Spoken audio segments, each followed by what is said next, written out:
100, 5, 100, 5, 5, 100, 5, 100, 5, 5, 100, 5, 100, the 5, 100, podcast, the 5, 100, podcast, the 5, 100, podcast, 5, 5, 100, podcast, the 5, 100, podcast. It's the 5100 podcast.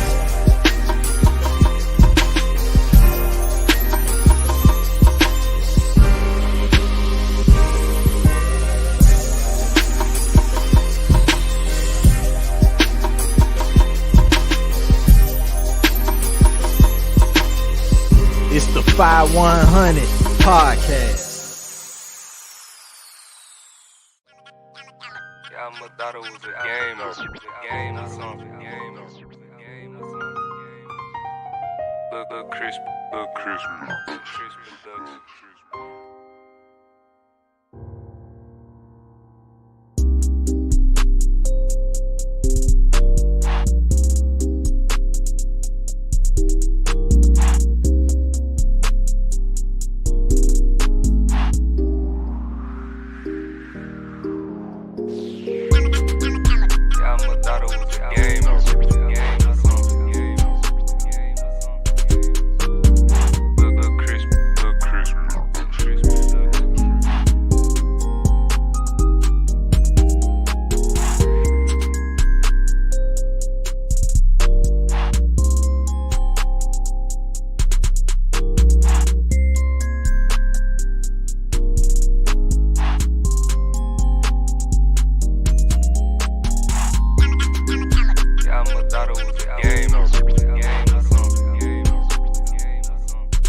Man, what's going on, y'all? What's going on? I'm having some technical difficulties over here. I think I got it together though. Let me know if y'all can hear me. Drop a one or something in the chat. You feel me? I think I got it together though. Let's see. Hank, what's going on? Mouse, what's going on? All right, let me get this out the way.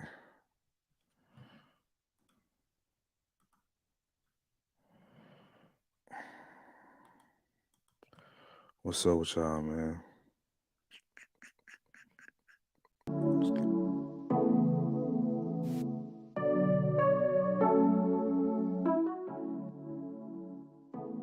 Y'all hear me? Okay, cool. Trying to get this stuff in order, man. Harriet's Media Tribe Group. Much love for y'all and the work y'all do, man. What's going on with y'all this afternoon? Let's see. I ain't been off on a Friday in so long.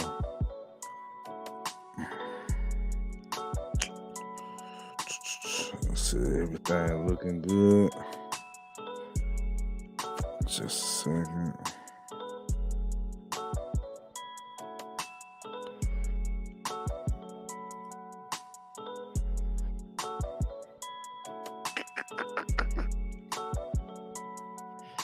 What's going on, man? Make sure y'all hit that like button as y'all come in the building. I know we never really go live this early in the day, but I feel like why not?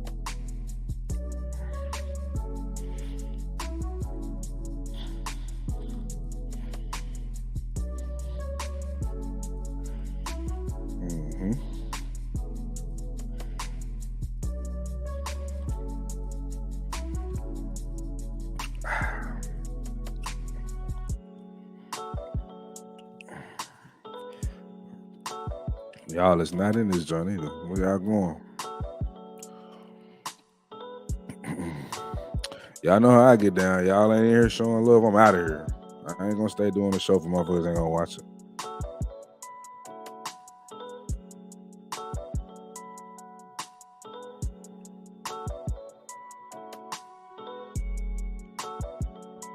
Let's see.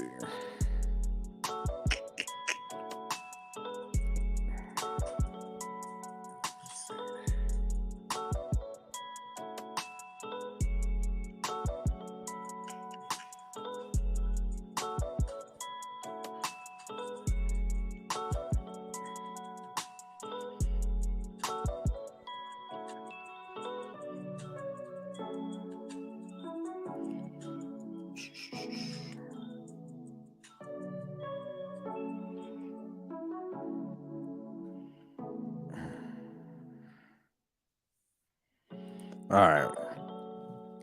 So I'm gonna go ahead and get to it, man. All these technical difficulties, boy, they've been throwing me out. They've been coming left and right, man. You know, I had did some new settings with my camera, switched around a couple things in the settings, took off a hood off of my lens, and I've been working back with OBS, you know. Shout out to Tez for creating this OBS screen.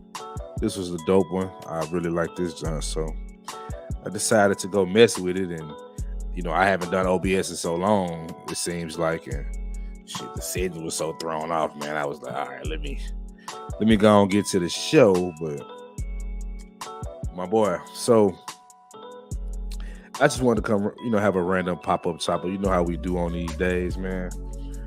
And there's just a couple things I want to talk about. I wasn't trying to be here all day, but I definitely want to talk about a few things that's been going on in the media, social media, which is the media, right?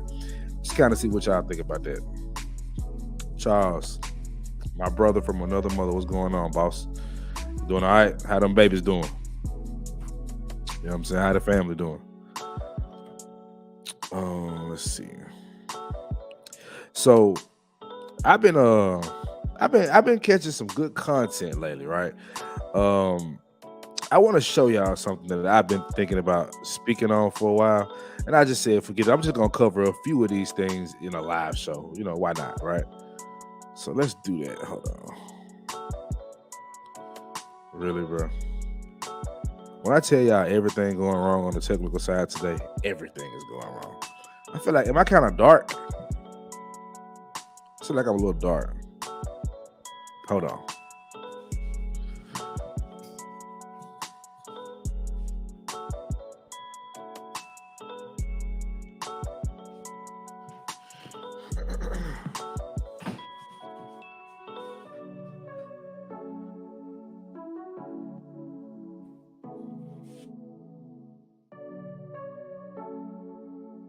That's a little better. Almost too much better, but I'll work with that. Are you on the way to work? Per usual, you know, that's what we do, man. We put the work in.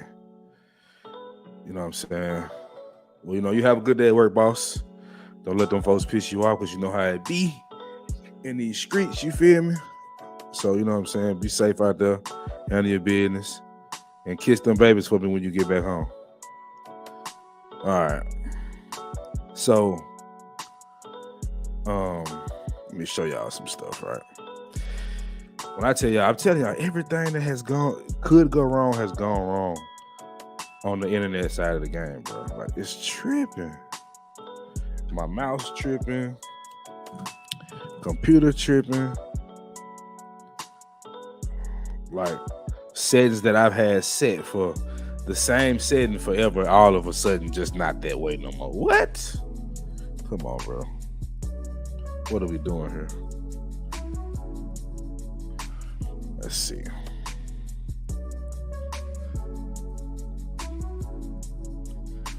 This shit crazy.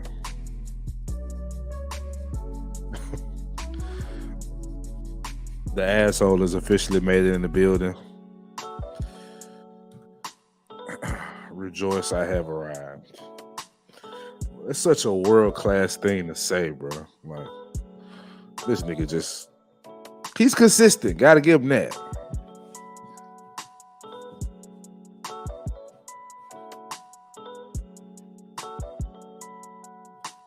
Hold on, family. Hold on. Y'all forgive me, man, for this unprofessional, constant readjustment. Yeah, I don't like it too bright. You know what I'm saying?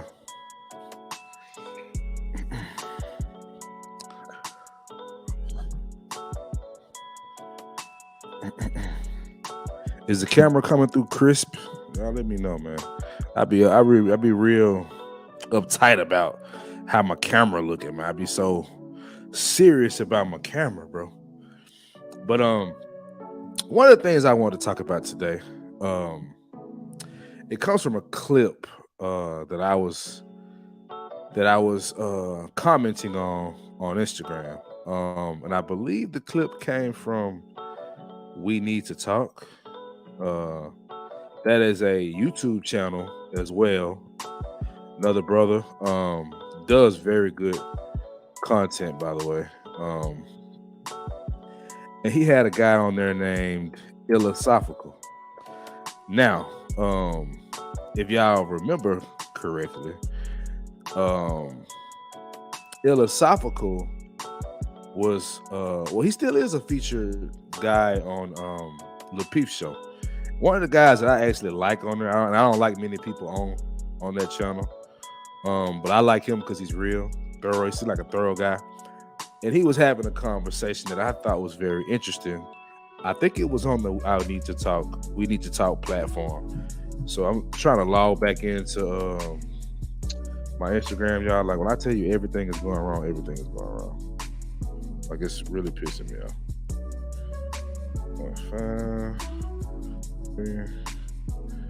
Give me just a second.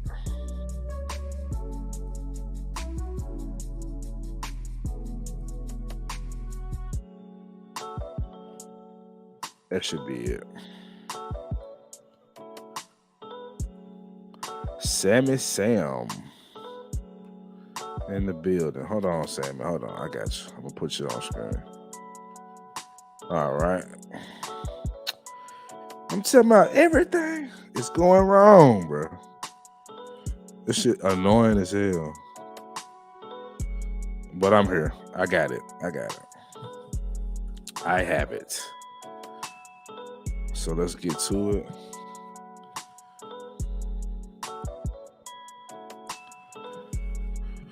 Let's see.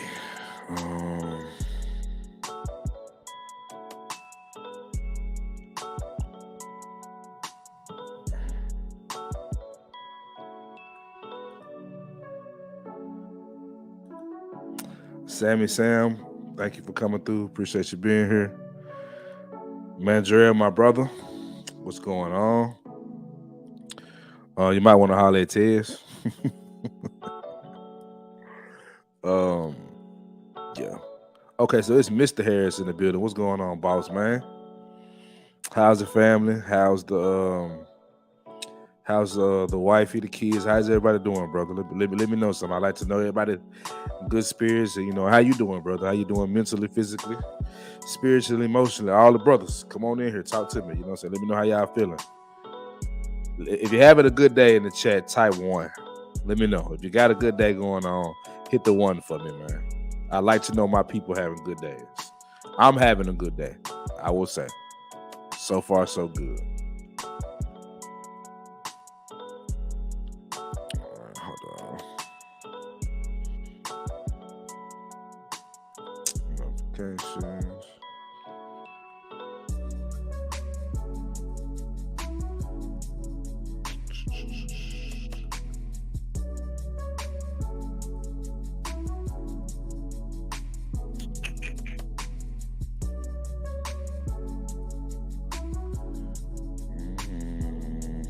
That beat slapping, bro. Maybe it was. I'm trying to find this clip, y'all. Forgive me.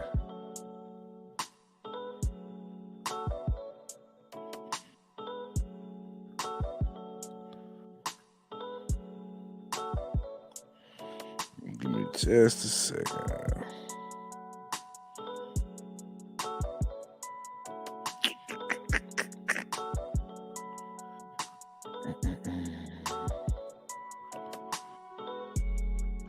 Definitely was a pop-up chopper, right? I ain't got nothing ready and shit. That's how you know it was a pop-up. All right, I see all the ones. Charles got a 1. Harris Tribe got a 1. World Class. I'm gonna send it to your inbox, World Class. Give me a second. Mandrell need a workout plan. Hey, Mandrell, come on. You said put the money where the mouth is. You said stand on business. Look what happened. Customer in the chat room right now. Shout out to the 5100 podcast, nigga. All right. Y'all just forgive me, man. Just gotta forgive me. But I really want to find this joint because I think it's important. Let me try. We need to talk.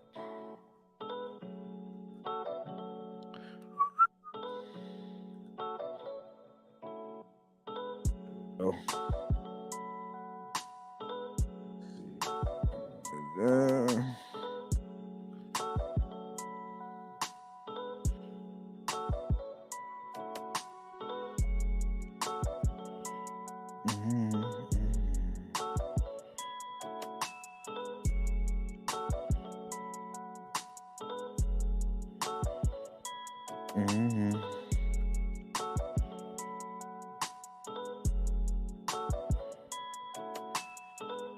Hey, We Need to Talk is very good at what he does, bro. I just felt the need to mention that.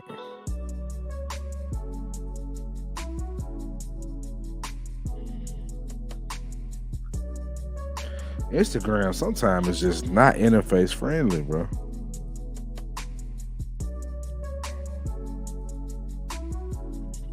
What you talking about, World Class? What are you talking about, bro? You know them light skins can't be trusted. I want to see it live. Oh, that's an inside joke for those that don't know what we talking about.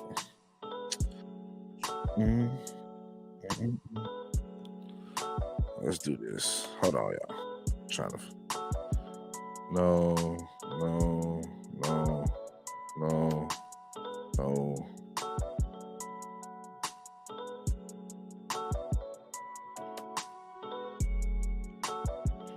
Okay, I think I found it, y'all. All right, let's do this. I think we found it. Okay, let's do this. So I want to have this conversation, right? And shout out to Philosophical. He dropped some gems, and in this space you might consider him a simp, but I didn't think so at all. I thought he was dead on in his message, but I definitely want to show y'all this. So let's get to it. Shout out to We Need to Talk and shout out to Philosophical, dope brothers. Here we go. You had a culture that has certain laws that things were not allowed. That don't mean people didn't want to do it. Women, since beginning of time, has always had to be in a certain decorum at the sake of being ostracized or killed. For the first time, they've been allowed to do what they felt like doing. And at the same time, men are able to speak in ways they never spoke before. That's an interesting dynamic. They've always been that way. We just live in a society that suppressed that.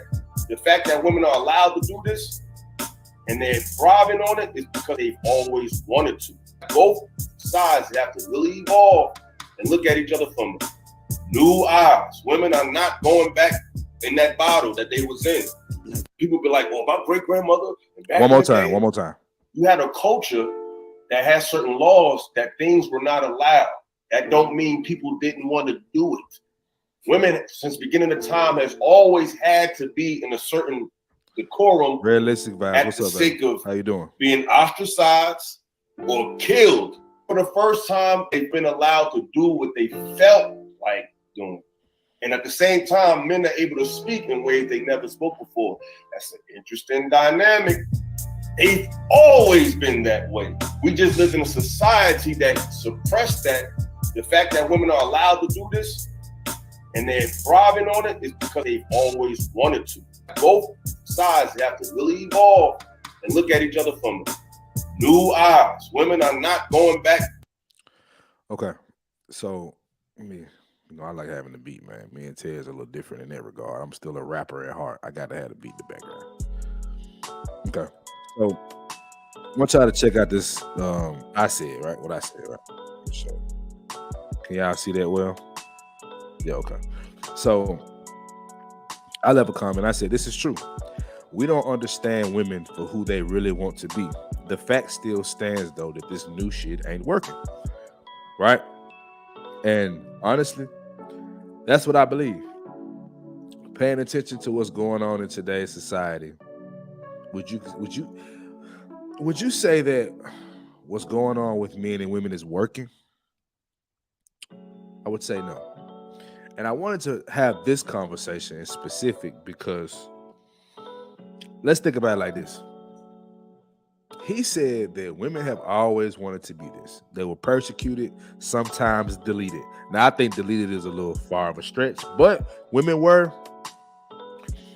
do have a standard that's held to them that's not held to men. And we could say that's fair, unfair, right, or unrighteous. But that's the standard. And I'm gonna say something. As a youngin', I believe that women were virtuous and women just didn't do certain things. Like they didn't like sex like men liked sex. They weren't as freaky as men were, right?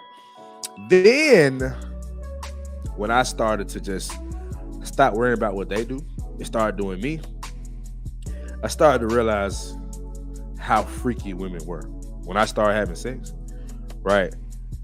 That changed my perception, bro.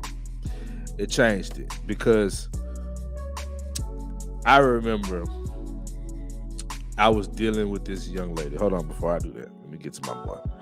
My boy said, I want to be a drug lord, but I got a family now. Mr. Butler told me the hunt was on and I was the prey. They could want to be whatever they want, but what their kid's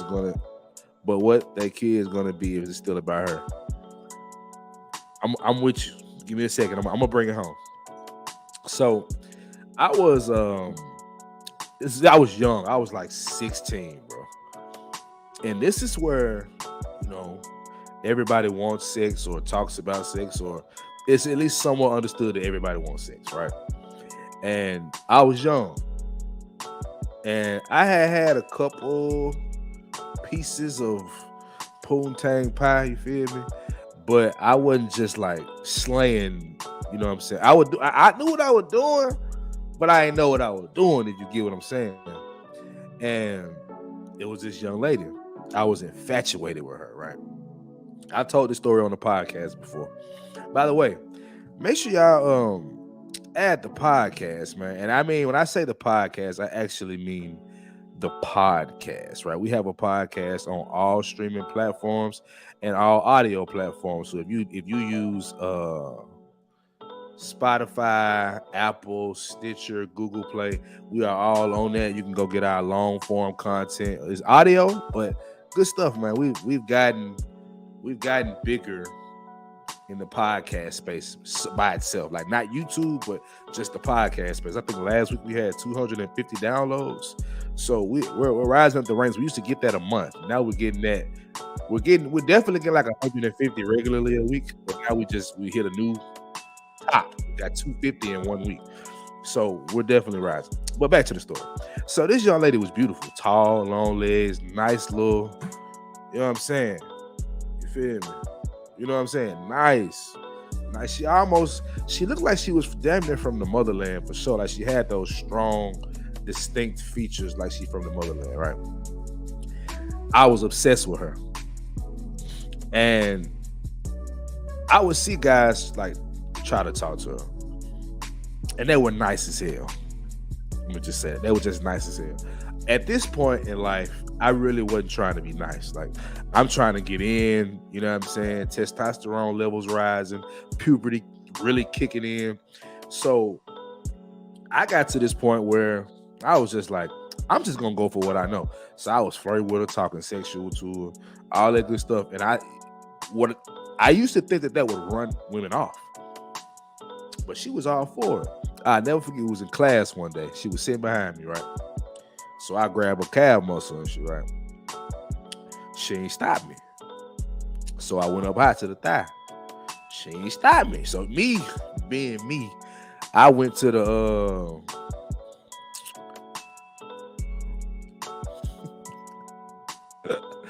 to the pleasure box, you feel me? She stopped me there and she's like, you doing too much. So I stayed at the thigh, whatever. So long story short, we rap. She coming to my little birthday dinner or whatever. Me and her in the car doing a little something. And I had found out she had a boyfriend that played college basketball. Right? Now here's me, this little football playing, in trouble ass, dope boy ass young nigga, right? Like, I'm always in trouble. I'm always fighting. Some shit I was going outside of school. I always got some shit up. Like, you know what I'm saying? I'm not no high value man. You see what I'm saying? I wasn't the typical or the better choice. I just say that I was not the better choice. Knuckle pop. What the fuck is that? Hold on real quick. So anyway, so I wasn't what you would say I would want my daughter to date. I wasn't that guy then, for sure. So we in the car kissing, whatever, my birthday party, whatever. We in the car after it's over. You know what I'm saying? It kind of left it kissing. It didn't really go nowhere that day. But I was shocked. I never forget the feeling I had of being shocked because, like, I know she had a boyfriend. And then, like, a high class guy, right? Like a guy that women want, right? A guy that's elite athletically. So I'm just like shocked, right? So a couple weeks passed, whatever. We still talk. We talk every other day, whatever. So one day I get out of practice and she texts me, "What you doing?" This is when I started to learn what you doing means in a text message at a certain time of night. So she was like, "What you doing?" I'm like, "Shit, I'm just chilling. What's up with you?" She was like, "Pull up on me." I'm like, "All right, I gotta drop my little sister off at the library." You know what I'm saying? I got you. So I pull up. Man, I gotta make the scene for you, bro. She walk outside, bro, with this white wife beater on, tank top, whatever, tight jump, and she had on these jogging pants, bro, that hugged her hips, fool, and she had to walk on her.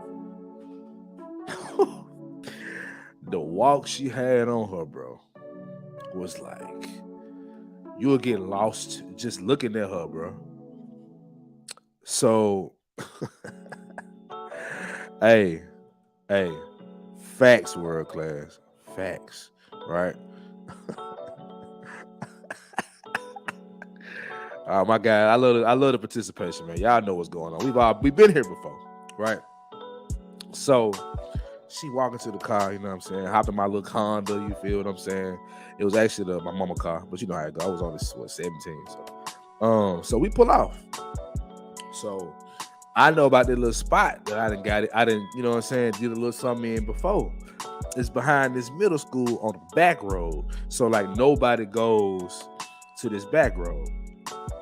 But I'm still like not thinking like I'm finna smash or something. You know what I'm saying? Like I'm really just excited again to be out with this girl. She wanted to find the girls in the school. You know what I'm saying?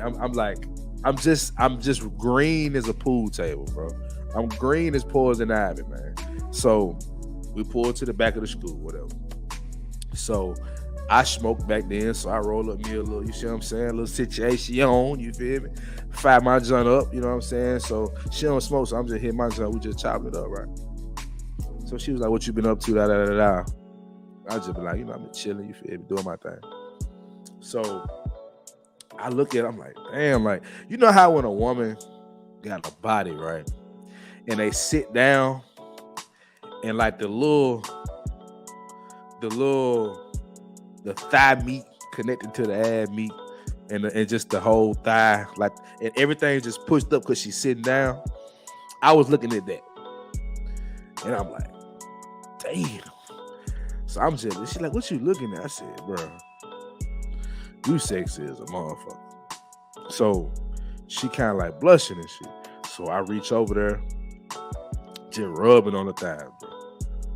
So make a long story short, because I ain't finna get X-rated on the joint, you dig what I'm saying? But we end up smashing. She gave me some fellatio, you dig what I'm saying?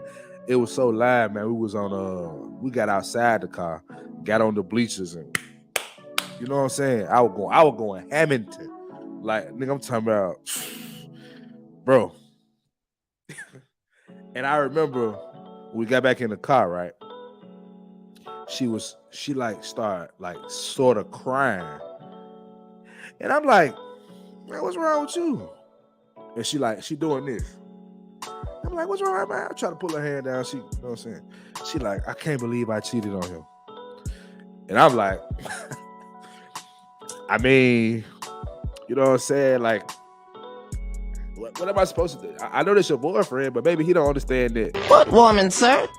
This here is a hoe. Not in this house, she's not. I don't know. But I know I was like, that was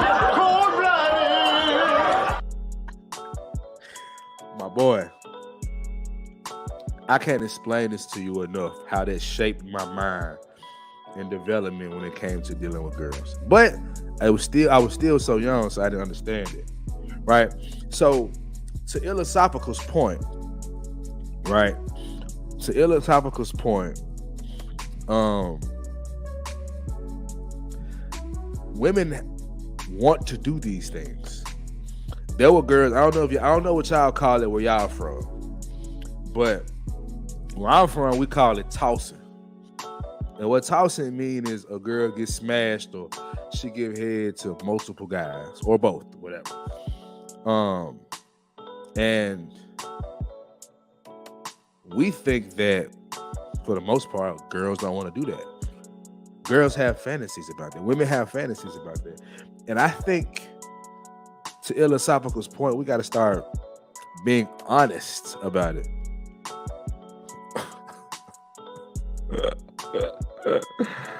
Y'all chill out. Hey, that was like, bro, that's still to this day one of the livest things I ever done because I was so young. Right? It just hit me, bro. It just hit me, bro. Like I can't believe she did it myself. Like I'm shocked because I just didn't think women did that shit. You see, y'all call them dumbing them out. Dumbing them out? Okay. Day for everybody. Smash the homie. She did it in Miami. Shout out to I can't even shout her crazy ass out. But I got another clip I do want to show y'all though. That just kind of hits this point, right? Like women, he said this one line, Ilisapi said, he said that women are not going back to what our grandmothers were. I agree. This is where I understood Kevin Samuels, but I just didn't agree with this idea of we have to be traditional. That is not happening. It's not. That shit there is over. I don't know what else to tell y'all, but that's just not happening. Bro. Women are not going back to what grandma and them was, and maybe we would be better off if they did, but they're just not gonna do it. And today we just need to accept the shit, right? But I do want to show y'all something else that kind of speaks to this point, but it gives you an understanding of what happens when women do it. Because we think that because society had us thinking one way or society moved a certain way, that it was oppressive to somebody. Like we were trying to stop somebody from doing something when a lot of times it was just they were trying to say this is not good for you because of what we've learned in our evolution as human beings. So let me go forward right quick. Let's check this video out. Right, this is from a ex-stripper, I guess. Let's check it out. A stripper. I did OnlyFans. I live in my truth. Hold on. I was a stripper. I did OnlyFans. I live in my truth. And I am ashamed at the behavior I've done because I am now 28 years old. I'm actually 28 years young on this earth. And I can say that I'm ashamed because of a lot of different reasons. I can sit here and I can talk to women and explain to younger girls coming up and things. And I thought it was cool. I thought this is what I wanted to do. I thought this is how I wanted to live. But all these females that you guys look up to in the industry, that the media pushes you, they're all miserable. They have no peace. They cry every night. They are not happy with themselves. They hate themselves so much so they get surgeries and they try to fit themselves to be in something they're not, and they're never gonna fulfill it because they're not fulfilled on the inside. I was a stripper. I did OnlyFans. I live in my truth, and I am ashamed at the behavior I've done because I am now 28 years old. I'm actually 28 years young on this earth, and I can say that I'm ashamed. Because of a lot of different reasons. I can sit here and I can talk to women and explain to younger girls coming up and things. I thought it was cool. I thought this is what I wanted to do. I thought this is how I wanted to live. But all these females that you guys look up to in the industry, the media pushes you, they're all miserable. They have no peace. They cry. Right. So to Harris Tribe Media, man. I was coming back to you. I told you I got you. I understand that women have urges like men do. I understand that we don't fully understand what women want. Will we ever? I don't know. But what we can say is that when we look at these women, if you really see, a lot of guys really just don't know how to talk to women. That's a big problem. And I think when it comes to the male-female relationships, I think that one of the biggest problems is that men don't know how to talk to women. Because as World Class, me and him have had this conversation, and we've had conversations with women together where we get stuff out of them that just y'all couldn't. A lot of y'all couldn't, right? And it's when you just so real with them, and you're just so real as a person without having this crazy amount of judgment, just chopping it up with them. They tell you, bro. They lose themselves constantly having all these sexual partners. They lose themselves trying to keep up with men in a game that really is not meant for either one of us, but men are more fit to survive in it. They'll sit and tell you how it tears them apart. The grape situations, the inappropriate touching by older family member situations, that they'll sit there and actually vividly break it down to you. You know what I'm saying? Like right after they give you some Gok 9,000. I don't know if y'all had the 9. Y'all been at 3. I'm at 9. I've got a good 9 before. Like this, that 9 something different. But yeah, they definitely lose themselves. And I'm cool with strippers. I know girls that are in the nightlife, let's just say that. They gotta be high all the time, bro. They off the 30s, they off the 10s, the 20s. They still popping tabs like crazy. They doing Roxy's, perks. Like, they have to be high to live that lifestyle of, like, hold on, let me show y'all something. World Class, did you send me that clip? I think you've been sending me some gems, bro. I gotta say that. You've been sending me some gems. Let me show you how far they're telling you what they believe, but they still have fallen from who they are as women.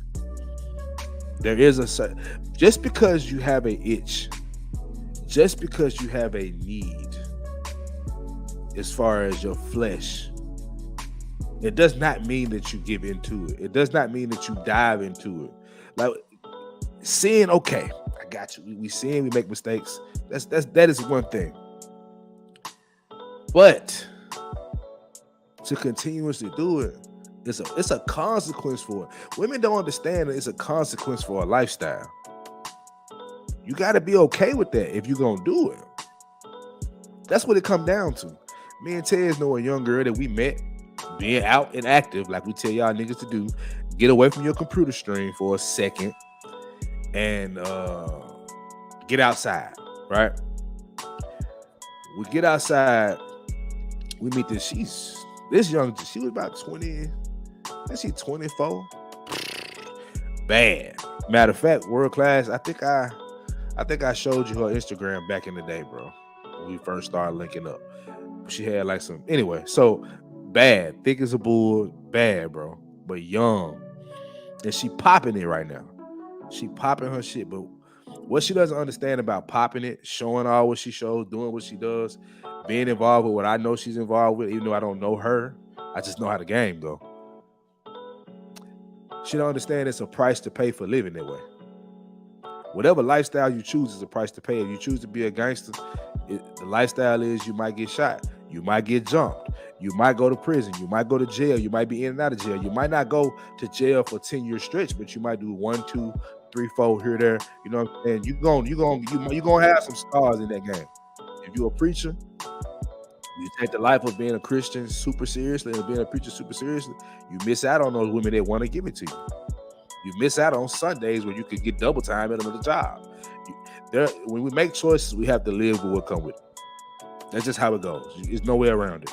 So, though I respect what Illosopical said, and I think he would agree with me. I don't think it was a clip, so he probably broke it down even more. But when we make decisions, it comes with something.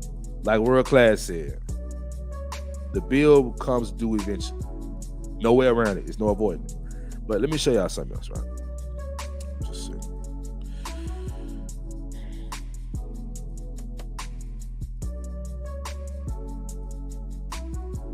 And I'm gonna send you this. What's the name? Matter of fact, I'm just gonna drop it. I'm just gonna drop it in the chat. Would you rather deal with a married man that never tells you no, or your own man that tells you no 45% of the time? No, I'm dealing with the married man. Nah, I take the married dude. I'm sorry. I'm fucking with the married man. Married nigga. I'm sorry. Tell me yes. Everything. Oh, the married nigga. Yeah, give me him. I would deal with my man that tell me no, because I'm going to beat him the fuck up. I'm taking the married guy because why am I with you? You keep saying no for. I think I'm going to go with the married guy. I don't like the word no, so. A married man. Married man. The married man. A married man. You're my little secret. My own guy that tell me no 45% of the time. A married man. Do a married man because 9 times out of 10 we sharing these niggas anyway. I mean, I guess I'm gonna have to take the married man. Like, Why? I need to be told no sometimes. You can't always get what you want. Would you rather deal with a married man that never tells you no, or your own man? I thought that was very fucking interesting. But to what time? What's up, my boy Tommy B? He said, that line, I hate when men say yes to everything. And you know, this is another thing that I find interesting about women, right? And it's you just have to understand. Nobody can really teach you this. I mean, I guess you could if you tried as hard as you could to break it down into logical form. But more times than not, you're gonna learn it from dealing with women. They have this thing that they like, and they have this thing that they respect and they need, right? So what Tommy's saying is they actually hate a guy that tells them yes to everything. That's true. But see, there's going to be a woman probably that comments and says, that's not true. I'm going to tell you who that's not true for. It's not true for the guy she don't like. But a guy she don't like, you better tell her yes. Because if you don't tell her yes, she's like, well, if I can't get a yes out of you, why am I even dealing with you? I don't even like you like that. That's the difference. I thought this was funny too. Now, we just talked about Carlisha Hood last week. Well, a week before last. Well, I don't know. The days run together for me. We talked about Carlisha Hood and how one thing she should have did was close her mouth, right? And what a lot of women said was, it is wrong for a man to hit a woman. And how many times do we hear women just be cavalier, open, and honest about abusing men? And there's no outrage. That woman just told you, no, I'm gonna stay with my husband because I'm gonna beat him the fuck up if he says no. Very childish, but I know women like that. I'm from the hood. They drink Bush Ice and they got a thin mustache and they'll beat your ass for real. All right, let's see. That's literally a life lesson when becoming a man. Most niggas have been a yes man before and it usually doesn't end well. Facts. Facts. You have to learn that. See, what you learn growing up, even if you have a father, from what I've been told by guys, your father will tell you you have to take care of women, respect women, love women, all that good stuff, right? A part of growing up and dealing with women is understanding the nuance, right? You have to understand the nuance of dealing with a woman, what yes to give her and what no to give her, and understand she gonna have an attitude. You can't be fazed by that. But see, that's what we don't talk about enough in this space. But you know, don't worry, me and Ted's on the job. You feel what I'm saying? But you just gotta think about it, bro. If you base everything you do off of how she feels, as a man, you will go fucking crazy. That's why I say I listen to half of what women say. Now, I know that doesn't sound fun. I know that doesn't sound nice. But, hey, I've dealt with them enough to understand why that is how you have to be. Would I say that to my woman? No, of course not. That's stupid. Somebody in this space would say, I just tell her the truth. I just go ahead and tell her, look, I only listen to half of what you say. That's an idiot. That's somebody that literally has never been in the position with the woman he actually wanted. That's what annoys me about this space. And I'm getting into that too. That's another thing I'm going to cover right now. I'm going to talk about this space and how guys obviously have never had the woman they wanted because they don't know how things go. I thought it was interesting how guys flipped on Derek, like got on Derek Jackson's head. And in this space, that, you know what? That's another conversation. I ain't going to get into that quite just yet. You know what I'm saying? But let me show y'all something. And you cannot do this, but this is what we have all learned. Let me show y'all this. This is interesting. This is what we were just talking about. Me and Tommy were just kind of going back and forth about in the comment section. I'm gonna drop the link, y'all. And about like how am I gonna say this where she's hold on. Now I gotta think about like how am I gonna say this where she's not going to be offended by what I'm saying. And if she's the issue that I'm going to bring up, I got to say it in a way that is not going to hurt her feelings. So I'm not here patting her back while she's crying about the problem that I'm trying to bring up. Like, so you got to think about all of these things, and then you got to wait for the right time, because depending on what it is, you can't just come out and just drop it when you're ready for it. You gotta pick. You gotta make sure that, like, I didn't catch you on a high right now, like a high, like something great that's happened to you, so I don't want to blow your high. I can't catch you when you're already sad about something, because I'm just gonna just make it worse. You know what I'm saying? If you're moody or anything, I gotta hit it. I gotta hit the pocket just right, that you don't react to it in a negative way, and you potentially take it in the spirit that I'm trying to give it. And once you got that down, it's still 50-50.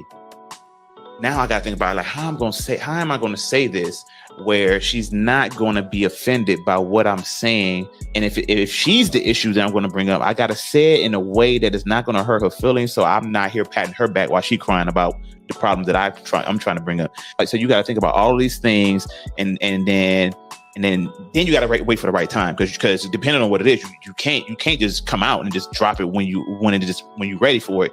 You gotta pick. You gotta make sure that, like, I didn't catch you on a high right now, like a high, like something great that's happened to you, so I don't want to blow you.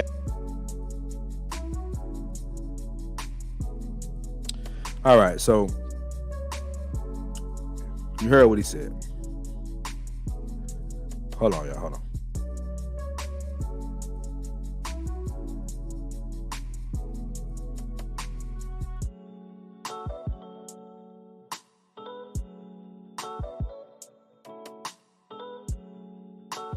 All right. So what he was saying, right? He basically said, I don't want to deal with the ramifications, or I'm scared of dealing with the ramifications and consequences of being honest to my woman. Right? I'm gonna tell y'all something. This might not be favorable. People might not like that I'm gonna say this. That is a sucker ass way of thinking. But I understand it because I've done it. Right? As men, bro, something we have to do is be unapologetically masculine, unapologetically men, right? Not be an asshole, not ever consider how she feels. But if the truth is the truth, you need to be more concerned about the truth versus how she feels about the truth. The truth matters more than how she feels about it. And you can't let her have you so on eggshells that you won't tell her the truth because you're scared of how she's going to feel. That is no way to live, boss. No way to live. You can't live like that. That will tear you down. That'll break you apart. You will lose yourself as a man. And a lot of guys sound just like him. Frustrated, annoyed, sexually frustrated because they don't put a foot down. Women are not going to tell you how to put a foot down. They don't know. They don't know how to put a foot down for you. They just know you easy prey or you a man. One of the two. Right? Hold on, let me do something real quick. Sammy Sam said, we definitely have urges. We definitely have fantasies and fetishes of our own. Some of us women thrive in our sexual energy. Yes, some of us can be freaky in personality, not just in the physical. I'm a female that was viewed as a whole just because of the type of sex, on the type of fantasies for the type of personality I had. I didn't even have to be screwing anybody just because I could speak.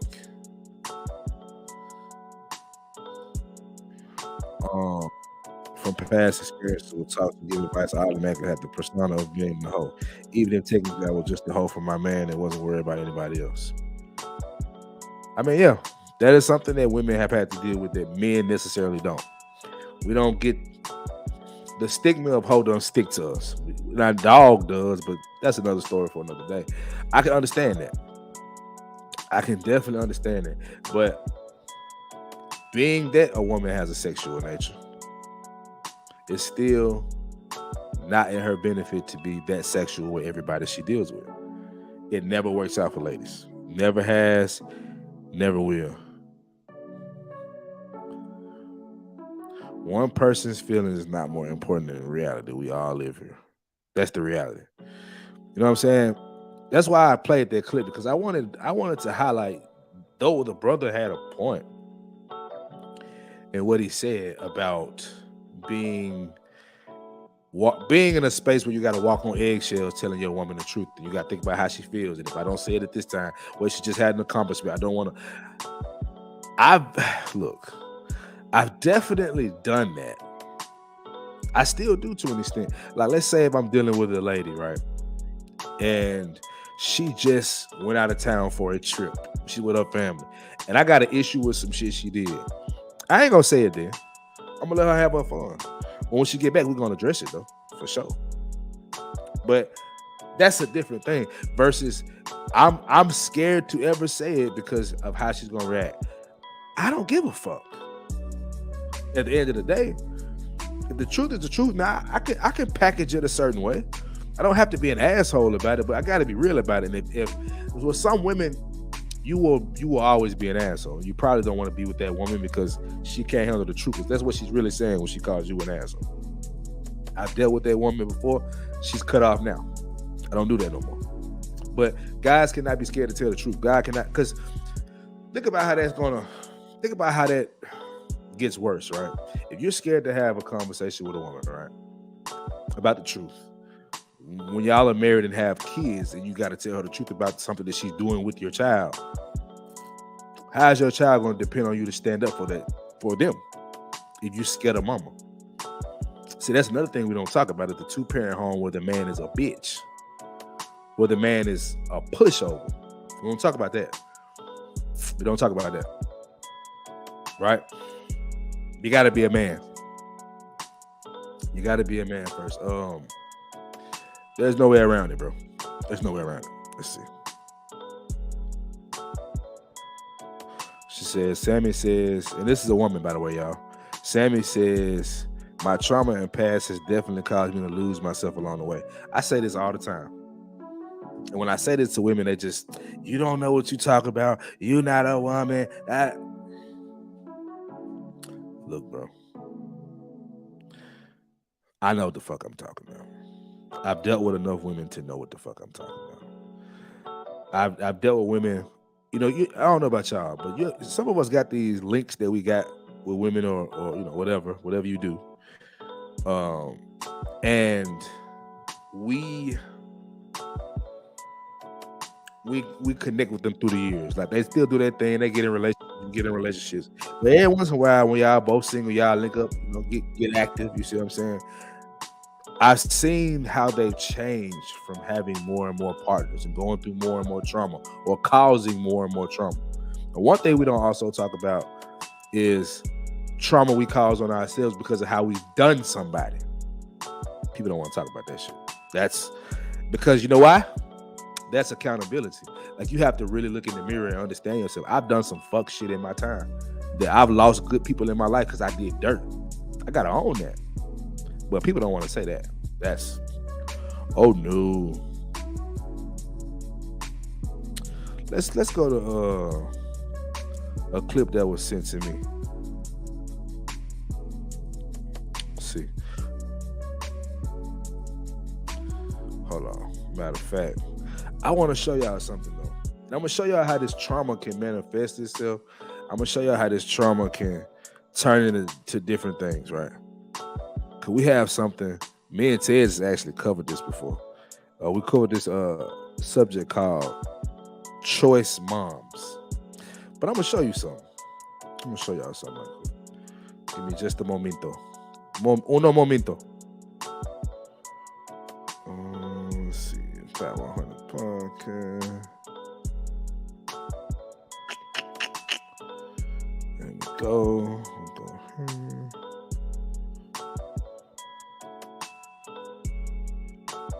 Is this the one?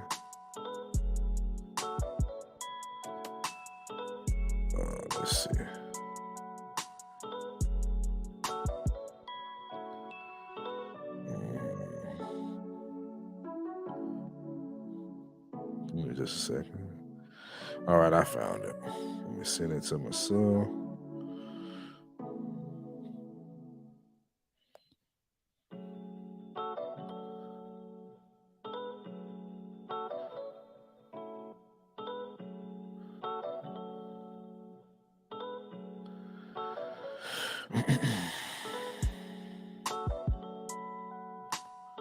Let's go here.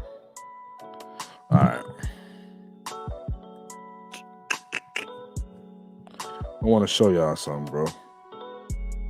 I sent this to Tez the other day, but I knew this is something that I probably wanted to talk about myself.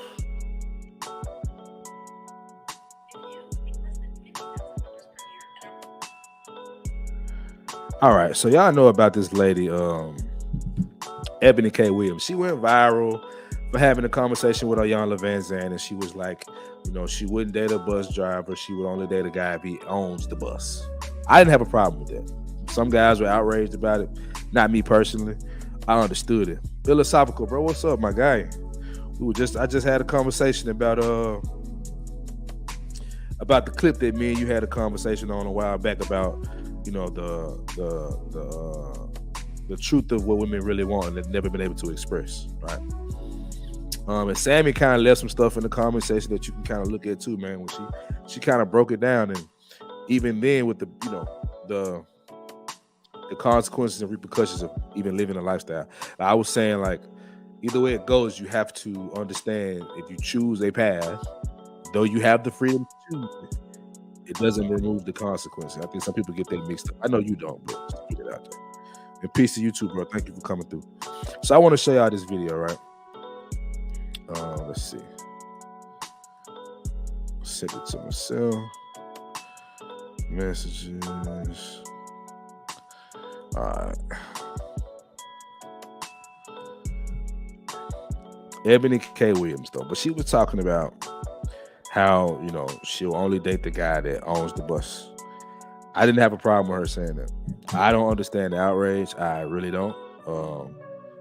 I mean, if you don't, unless this is a woman you want, I don't understand why you're upset about it. She has a right to want what she wants, bro. Will she get it? That's another conversation for another day. But I want to show y'all something. Why this mindset we're talking about, why women, you know, having the freedom to do things. I'm gonna show you why freedom isn't always what it's cracked up to be.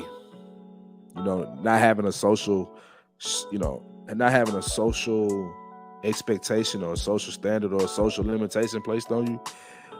Having those isn't always a bad thing. It can save you from yourself. But let's get to it. And I want to say fair use, because I know she might not like this at all. But we got to go there. All right.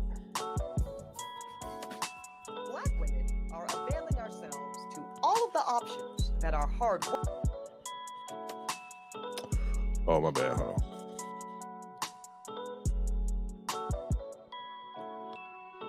Consider and even the single motherhood by choice. All of the options that our hard work and circumstances currently afford us. And that means that single motherhood by choice is going to be an option that more and more Black women consider and even exercise. So anybody that's in their feelings about that can go ahead and start the process right now. Because Black women that have the privilege to embark upon this expensive and oftentimes lengthy process will increasingly decide to forego marriages and partnerships that do not serve us and that are not in our best interests. Pause. Y'all saw the Nick. Y'all saw. Hold on. Let me come back. Y'all y'all saw the neck roll she gave. That's how you know they're telling you something that they know will piss you off, but they're gonna just keep saying it, right? It's no way around this shit, bro. It's so funny to me, bro, when they get to talking like that. But hold on. So she said that women are going with the option that'll allow them to forego marriage and partnerships or anything that does not serve them.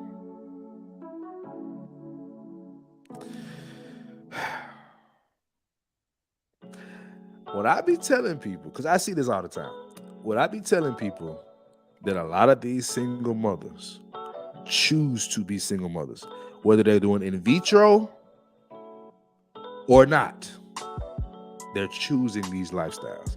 I've literally talked to women that had a belly as big as her, and she was telling me, "F her, dude, it's gonna be me and my baby. I ain't worried about that nigga. I just want my baby." Women have gone to in vitro, gotten in vitro. Women have gone to fertility clinics. Women have gotten impregnated at the doctor's office for 20 years, 20, 30 years. That's literally choosing to be a single mother. Some women just like real inside them, and they just rather get pleasure than have the baby. But they don't want the relationship themselves. This is what we need to realize. I think what Philosophical said goes deeper than we're ready to talk about. What if what they want is to have children and not deal with men in any way possible? What if that's what they really want? What would we do then? But let's keep going. I want her to keep talking because it's fascinating. And now that bypassing those insufficient relationships does not have to come at the expense of motherhood, well, frankly, it's a whole new world.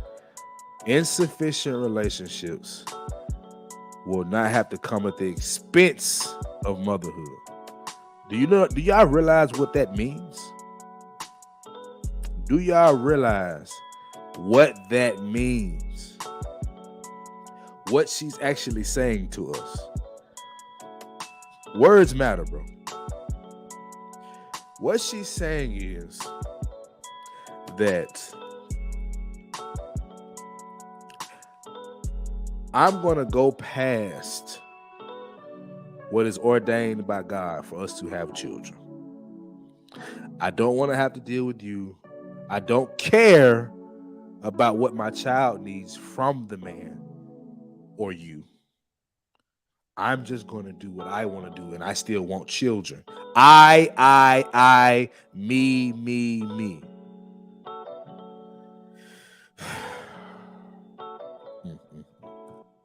A world in which Black women are no longer subject to the desperation of being chose, because now we get to do the choosing. And as we choose, we do have to contend with the reality of a dismally small supply of Black sperm. Because most Black women on this journey, we want to create children that look like us and that look like our families. And that means we want... Why? Why do you care if they look like y'all? When you don't want to be with the person or create the person that looks like you. I'm sorry, let me say it again. You don't want to be with the person that can help you can create a person that looks like you. You're trying to forego what is required to have children. That's what you're saying. She's telling you, I still want these kids. Damn what we actually need to go forward. And now they're saying that Black men are the ones that basically it's a drought on our sperm as far as these clinics go. Let me say something. I'm all for Black men not going to them clinics. Don't do it. Nope. Do not give them a way out of facing accountability for what they do, how they choose, how they act, how they move, the childish behavior that some of them display. Do not give them out. Because that's all this is. That's all this is. And out to not be accountable for what you do. That's it. And you still want to be able to have a child. Say it again, world. They don't even want to look like themselves. Trans women and women look just alike today because they're wearing the same hair, same nails, same nails, same asses. Now they're getting the surgery, and y'all bleach y'all skin. Y'all add this thick coat of makeup, and bro, I'm not overly criticizing you. I'm just like, it's so annoying because this is evil. That's what it comes down to, ladies and gentlemen. This is evil. Do y'all understand it? It's evil. She's telling you, I don't want to deal with inadequate relationships. It's the same woman that got pregnant by a white man that was... Anyway. They're telling you that you're inadequate. That's what they saying, black men. You're literally saying, fuck men that are half of that child. And fuck what that child needs from that half of itself. Because you don't want to be held accountable. You don't want to be held to a standard. You want to do what the fuck you want to do. And you want to have a child whenever you want. Great question. I wish I knew the answer. No, I know the answer. But it's just to ask the question is to answer it, man. Like this is how stupid they are, look, bro. Like it's the most selfish shit I've ever heard. But let's keep going, if I can. Want black sperm. And as we heard from Reese Brooks, it's the definition of slim pickings. And sometimes that means compromising on this aspect of your journey. Now, I am extremely fortunate that I was able to secure 2 vials of black sperm from California Cryobank when I embarked on this part of my journey last fall.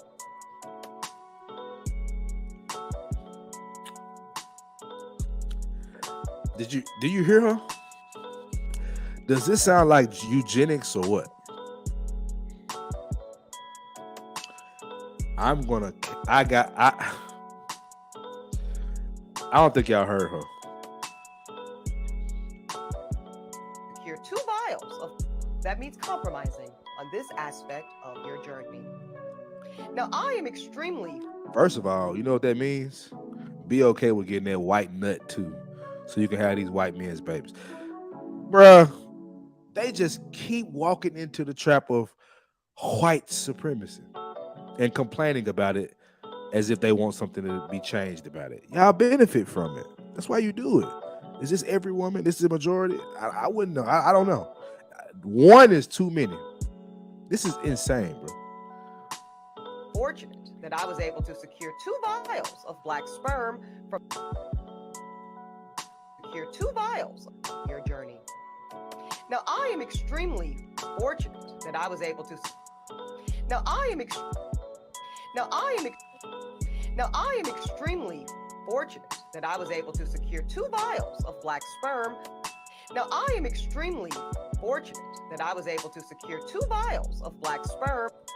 Now, I am extremely fortunate that I was able to secure 2 vials of black sperm. Now, I am extremely fortunate that I was able to secure 2 vials of black sperm from California Cryobank. I am extremely fortunate that I was able to secure 2 vials of black sperm.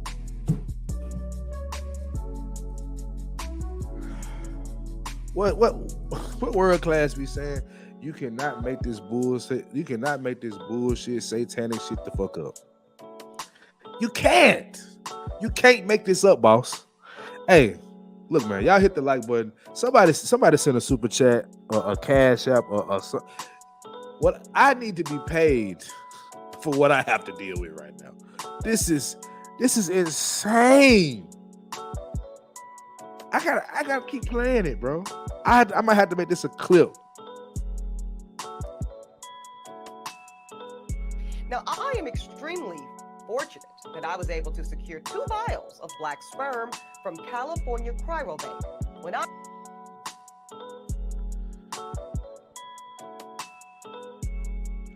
Fortunate that I was able to secure 2 vials of black sperm.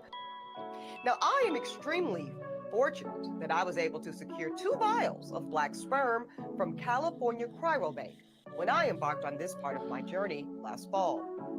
But I do know that I am an outlier. So I've got 2 concrete tips for single black women. Listen to this, bro. Listen to this, Tez. Of your journey. Now, I'm gonna start it over for Tez. I want him so to hear anybody this. that's in their feelings about that can go ahead and start to process right now. Watch this The shit, Black Tez. women that have the privilege to embark upon this expensive and oftentimes lengthy process will increasingly decide to forego marriages and partnerships that do not serve us and that are not in our best interests. And now that bypassing those insufficient relationships does not have to come at the expense of motherhood, well, frankly, it's a whole new world. A world in which Black women are no longer subject to the desperation of being chose, because now we get to do the choosing. Check this out, Tez. And as we choose, we do have to contend with the reality of a dismally small supply of Black sperm. Supply. She talking like this is a half a pea or some gas, man. She talking about male sperm, the spark of life, as if she's talking about a 20-pack of pills coming in the mail. She talking about it as if it's a product. Jesus Christ. Because most Black women on this journey, we want to create children that look like. Now look. I want y'all to see something. You see this picture? I'm gonna put it on the screen. Y'all see this picture? Let me remove this fair use for a second. I want y'all to see everything in its entirety. Single motherhood by choice. It is a Black woman as the face of it. And I'm going to show you another one after this. And I'm going to show you a video World Class sent me as well. They have a Black boy, a Black girl, a Black mother. We've seen Essence magazine have a single mother on the cover. We've seen Happy Father's Day to mothers on Father's Day being sold in stores as a card. Y'all keep saying, don't no woman choose to be a single mother. You don't just wake up and be this type of crazy in one day. This has been the thought process. They just like dick too. Woo! Like us, and that look like our families, and that means we want Black sperm. And as we heard from Reese Brooks, it's the definition of slim pickings. And sometimes that means compromising on this aspect of your journey. Now, I am extremely fortunate that I was able to secure 2 vials of Black sperm from California Cryobank when I embarked on this part of my journey last fall. But I do know that I am an outlier. So I've got 2 concrete tips for single Black women who think this may... She got tips, y'all. She has tips on how to get the Black male sperm. I wonder how interesting this is going to be, or just to get more sperm. Maybe she's going to let's guess what she, because I haven't seen this whole video. Let's guess. Maybe she's going to say trap somebody. Maybe she's going to say be more open to other races. Maybe she'll say talk to somebody you love and trust to see if they'll give you some nut. Be an option, either now or maybe later. Number 1, please check out Reproductive Village. It's a new Black-owned cryobank, and it's designed to help with this shortage of Black sperm. It's set to open its doors in DC later this year, and it will also have drop-off locations in Atlanta and Houston, Texas. And number 2, be proactive. I say go ahead and start looking right now for desirable Black sperm. Register.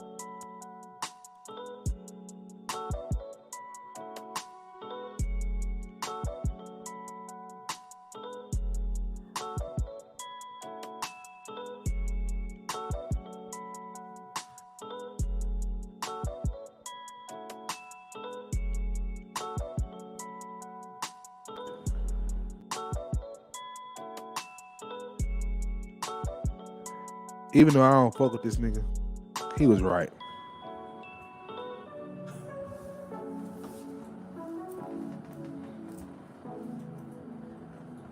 These women have fucked you niggas up. These women have fucked this world up. There's no way around that shit. I don't like the nigga, but he was right. They didn't. So we got a black. Not so you see how she packaged it. It's a black-owned in vitro bank, and it's happened to be in Atlanta and Dallas. Why is that important? Some of the biggest cities in America. One of them is the biggest city in America with the biggest black population. What the fuck? And this bitch says, this bitch actually said, desirable male black sperm. As if she's talking about the strand of marijuana that she likes to smoke. Good God. Mandrell, what the fuck is going on? World's going to hell in a ham sandwich, CJ. That's what's going on here. What the fuck is this shit, bro? What the no, fuck like is this? What? He got on the panel 2 guys who are not in her tax bracket laughing at her, but she thinks that her money grants her that kind of access and that kind of control. She's the type of woman who has admitted, she is a woman who has admitted that she has a problem releasing control. That right there, along with other things in her mentality, is what's going to keep her single. Because what man, like even me in my tax bracket, I'm not putting up with that shit for 2 minutes. You have any idea how many women my sister has told me, yeah, don't bother. Why? That's not going to work. What do you mean? You ain't going to put up with that shit for 10 minutes. Like my sister, you know how many women my sisters told me it wouldn't work out because I'm just not going to put up with their mentality? Like even men who making $20,000-$30,000, they smash Ebony K. Williams, but they would not take her on in a relationship. Like no man who has any kind of self-worth, regardless of tax bracket, is going to put up with her. Look at the entitlement. Look at the I'm better than you. That smug air of scumbag entitlement that she has. You know, it's just off-putting for such an attractive woman. It's just a shame. I look at her and I'm just like, what a waste of good looks. You couldn't have been ugly. I am extremely fortunate that I was able to secure 2 vials of black sperm. Now, I am extremely fortunate that I was able to secure 2 vials of black sperm. Now, I am extremely fortunate that I was able to secure 2 vials of black sperm. Now, I am extremely fortunate that I was able to secure 2 vials of black sperm.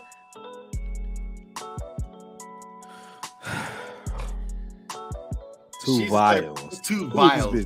Dr. Evil. I have acquired 2 vials of black sperm to be used as a designated date for later. I mean, you know what man, listen, I mean, like I said, I'm with you, CJ. This shit is crazy. Look at this comment.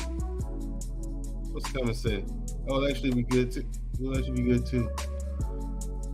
Wow, look at where that period is. No space in between combat.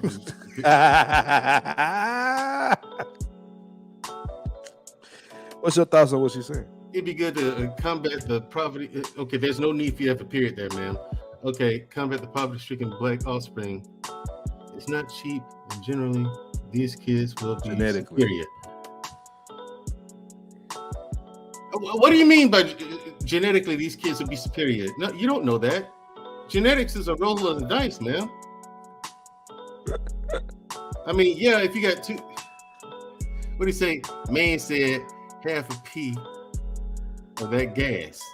Like that's how she talking about this nut, bro. She talking about it like it's some gas she finna buy from the dope boy for half a pea, man. Like, that's how she talking about it. That is. That's Tez has a very good point. That's actually how she's talking about this. Like, it's a commodity or something, and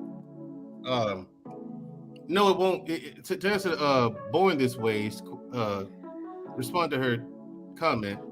I don't think it's going to help the poverty-stricken black offspring. First of all, what do you mean by poverty-stricken black offspring? I'd like clarification on that, ma'am. Maybe you should hit the link, man. It's pinned to the chat if you want to come up there. Yeah, and I won't be rude to you. explain.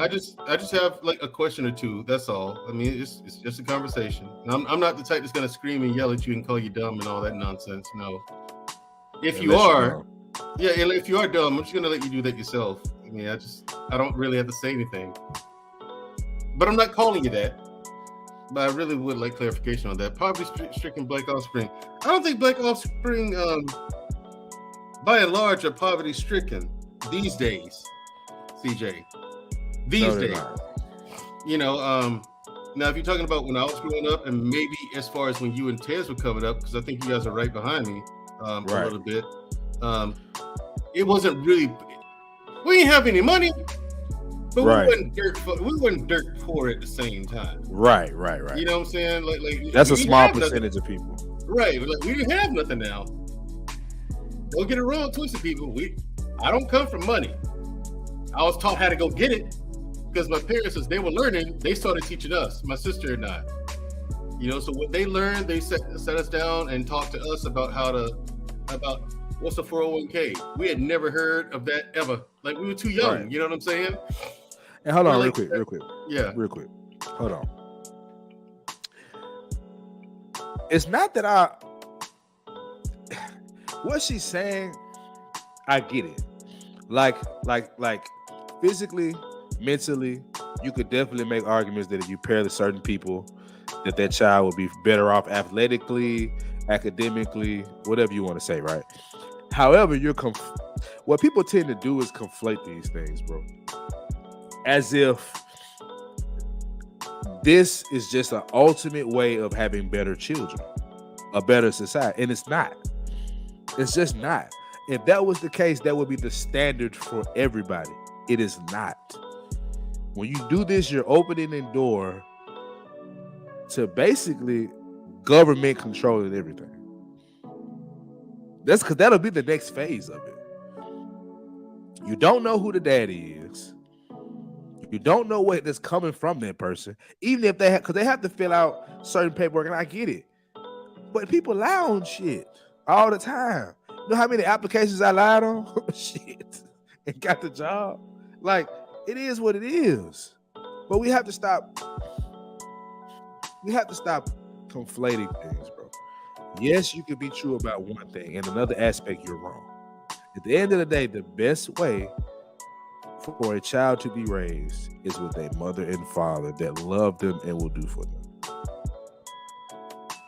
Ma'am, if you don't want to debate, just get your ass out of here. You don't have to stay. You don't have to leave a comment section and debate it with what I'm saying on my channel. You can leave, love. You can just get your ass out of here. I mean, we ain't forcing you to stay here. But if you're gonna talk that shit, I prefer you do it in a way where we can have a conversation. You ever talk to I would say have you talked to a man, but I don't know. Have you ever talked to a man through text messages and your message get misconstrued because it's a message? And it'd probably be better if you just call. Yeah, that's what I'm saying here. It'd be better if you just hop on and tell us what you're actually talking about versus just reading your comment, because the context matters. But I digress. Go ahead, Mandra. You muted yourself. Yeah, I mean, like, here's an example. Like, we are not asking you to come up here to test your intellect or anything like that, or your mental capabilities, as you put it. I honestly just wanted clarification on your last comment. Like, that's literally it, and just have a conversation. You know, I mean, like I said, I'm not trying to bash you or nothing like that. I had a question. I just needed clarification on something. That was it. Right. So the rest of the comment, I'm not in the mood today to be jovial and debate my mental capability. All that shit was unnecessary. You could have just. And that's because you don't know. It's because you don't know what the fuck you're talking about. That's why. Right. That's exactly why you would say something like that. Again, CJ, I don't have to say anything, do I? No. People it's do it understood with that last comment, that last phrase said it all. Right. I don't have to say anything. People do it to themselves. I mean, hey, God. Case closed, I guess. You know, on her at least. But all right, I'm gonna show y'all another one. Go ahead. I got you. Go ahead. Yeah, but to Ebony K. Williams again, she thinks that it's not her fault. And I've dated a woman like this, you know what I'm saying? With that mentality, okay? Like anything that happens that's negative is on you and it's not on them. Like, Facts. I didn't do anything wrong. I did nothing wrong. You know, blah, blah, blah. And I'm just like, no, you did. And here's what I do. Here's one of the two things. No, see. I'm like, okay, here we go. So needless to say, that didn't work out. I mean, it's unfortunate because she's still a good woman. I'm sure Ebony K. Williams is a good woman, but her approach to relationships, dating, and marriage, her mentality towards that subject is skewed. She approaches it. She said it, that she has been on dates and guys and women say she approach it like the damn bench because she's a lawyer. She was a practicing lawyer. She approaches it like a damn job. And it's like, nobody wants to be with somebody like that. Yeah, you could be a great woman. You said. Because who the hell's going to argue with someone who listens for a living? You know what I'm saying? Like, you're a lawyer. I'm not about to argue with you. Well, we appreciate you coming through. Hold on, my bad. We appreciate you coming through board this way. I don't know. You throw stuff in the comment section that's quite controversial. This is a very important topic. I'd rather you just not do that and just watch if you're not going to elaborate and have a real conversation. So no disrespect, no issue, but I'd rather you not do it that way. You have a good day though, love. Go ahead, Mendra. Yeah, I mean, I was about done. You know what I'm saying? It's just people's mentality. People want what they want and they want it now. They're not thinking about the other person. It's like you said earlier. And when you and Tez are doing the show together, both of you pointed out all the time, all you hear is me, I. There's never even so much as a we in the topic. You know what I'm saying? And no relationship's going to work that way. It's just not. You know, you can't start to keep thinking about me and think that's going to go anywhere. Let's look at this clip. Right, watch this. So I got a couple of homegirls who are doing this. A couple of homegirls who have already frozen their eggs. You know, they've been open about it. Angela Rye, you know, Kendra G. But it kind of saddens me a little bit, only because I'm like, what are we doing as men that these great women are out here and they got to do this? What makes them great women, Charlamagne? You don't even fucking know. You just kissing ass like you usually do with your discolored ass face. Well, I'm going to be candid with you. Okay. Again, anybody could go get the club shot up. I mean, let's be clear. Mm-hmm.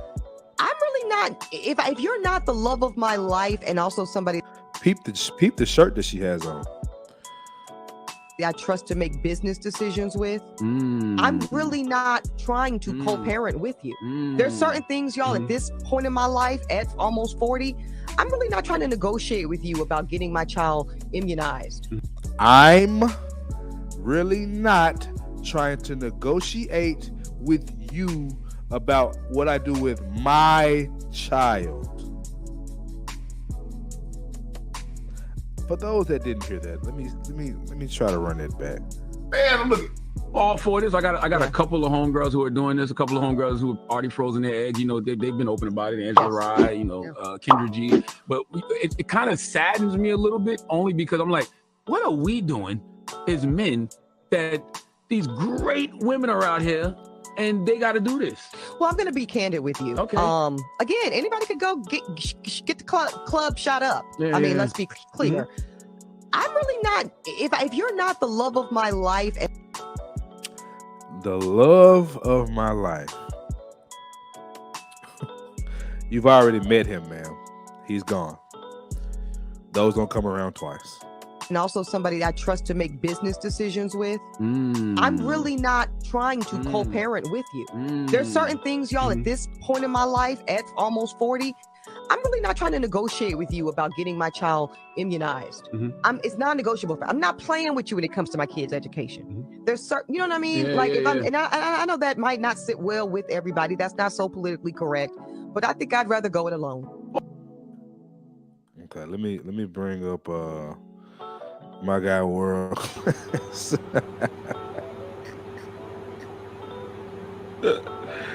Go ahead, bro.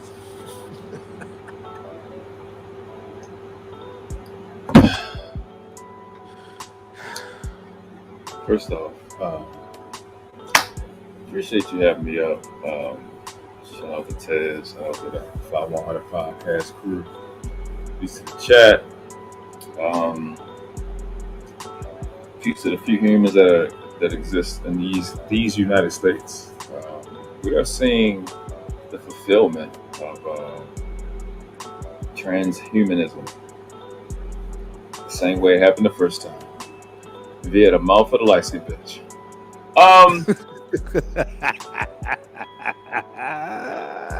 What?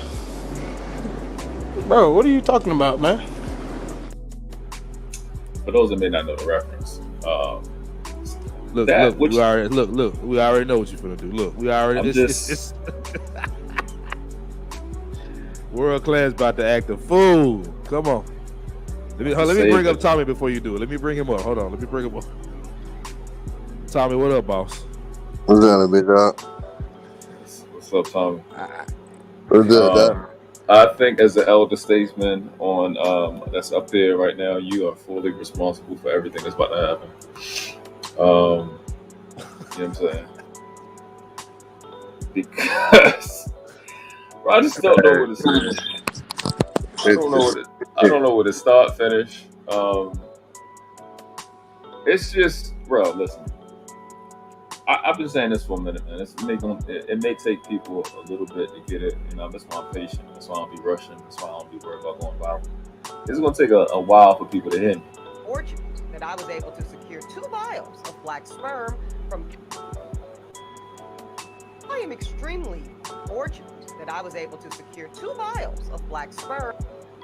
Now, I am extremely fortunate that I was able to secure 2 vials of black sperm from California. I just want to mush this bitch into possum piss. Like, I really don't like her. Like, she's cute. But every time she talks, she ugly. I hate this lady.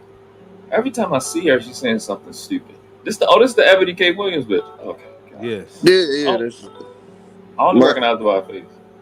My only issue with her is like you can have your thoughts. Is that you got regular women trying to think like you, and that's the problem. Is in her position, she could think like that, and she can end up being lonely and yada yada yada. The problem is you're speaking from a perspective like you're a regular woman.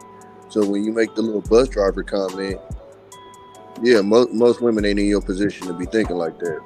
And the problem is most of these women will try to take on that perspective as if they're in that position to look at a bus driver a certain type of way when that bus driver's doing better than most of y'all women. That's a fact. And it's not a dig. It's just it's the reality.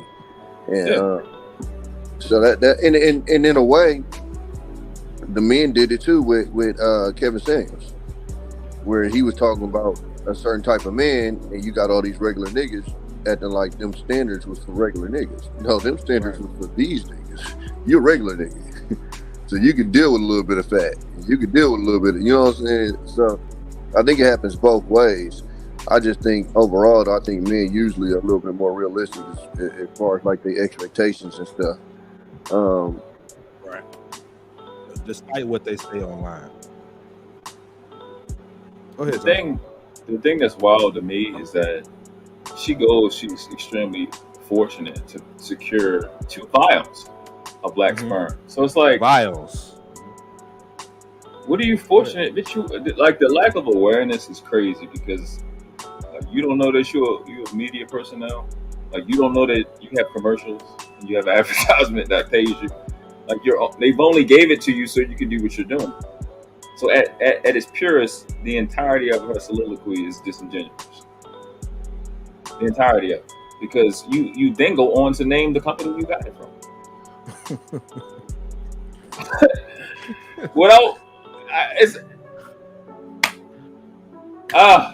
The black female was bought and sold. Never stop. Bro, Involuntary slavery. I just said that, bro. I just said that this is her letting you know that she's with white supremacy. Because did you like she tried to finesse it, but I caught it. Hold on. Oh yeah, I heard it. Yeah, go ahead. Black sperm. And as we heard from recent our families, and that means we want like us. Women on this journey, we want to create children that look like us, and that look like our families, and that means we want black sperm. And as we heard from Reese Brooks, it's the definition of slim pickings. And sometimes that means compromising on this aspect of your journey. What does that mean? What does that mean? Keep pausing. It's just we want to make children that look like us, but you don't. You don't have your skin tone. Don't have straight hair. You don't. As you're saying it, it's a lie. It's like nothing's real. It's owned by black people. You know what black people don't own? Straight hair. Like fucking 99% of us. You know I what always want to bring up. doing? You know they're gonna bring up the Cambodian tribe that got blonde straight hair. That's what they're gonna say. Like 99% of us don't have that. But you see what she's doing with her face? She's cutting her lips to make her lips thin like the people who she called God on the inside. Like her whole body language is fucking retarded. This is sickening. And you know what? Like her and then Sugar Bum in the chat, right? You know what they never bring up? What's that? They talk about men. They talk about their empowerment. They never bring up children. Ever. These are the mothers of civilization. Dr. Umar and all them told these are the mothers of civilization. These hookers never bring up. They fucking don't give a shit. I keep telling people that niggas gonna catch up to me at some point. All children are to these chicks. I'm not saying shit what I say for a punchline. I'm telling you precisely to the T what the truth is. All these children are to them is some shit they can't tell them no. That's it. It's just an extension of their consumer experience. I've been saying it. I think I was rapping with Terrell Speaks. I said the same shit. I said what's going on is our human experience is being consumed by the consumer experience. These are consumers. They're not human. Literally what you'll watch them do is, I'm going to replace human, or like you said earlier, God, with the receipt. And all they are is whatever their receipt tell them they can be. They got to go to the store, buy their identity. They got to go to the store, buy themselves. They can be themselves so long as they paying somebody for it. And they get mad when niggas don't do like that. You know what I'm saying? And that's just what's going on. Tommy, he probably at work. Yeah, he probably at work. But license people would be tapping with the Illuminati when they run away. Go ahead. Yeah, but just like this, like this nigga. Oh, he's back. Oh no, I was saying, so like the little lady's posted some chick talking about her dude. And the craziest part about it is she posted like the little screenshots of their text messages. Nigga, it's literally no conversation. It's all Apple Pay transactions. I was like, the fuck? Like, and I think she was like thanking him, like, oh, I don't know what a bill is because of you, yada, yada, yada. And literally her text messages is not a personal message in there. It's literally just straight Apple Pay transactions. I'm just like, that shit, wow.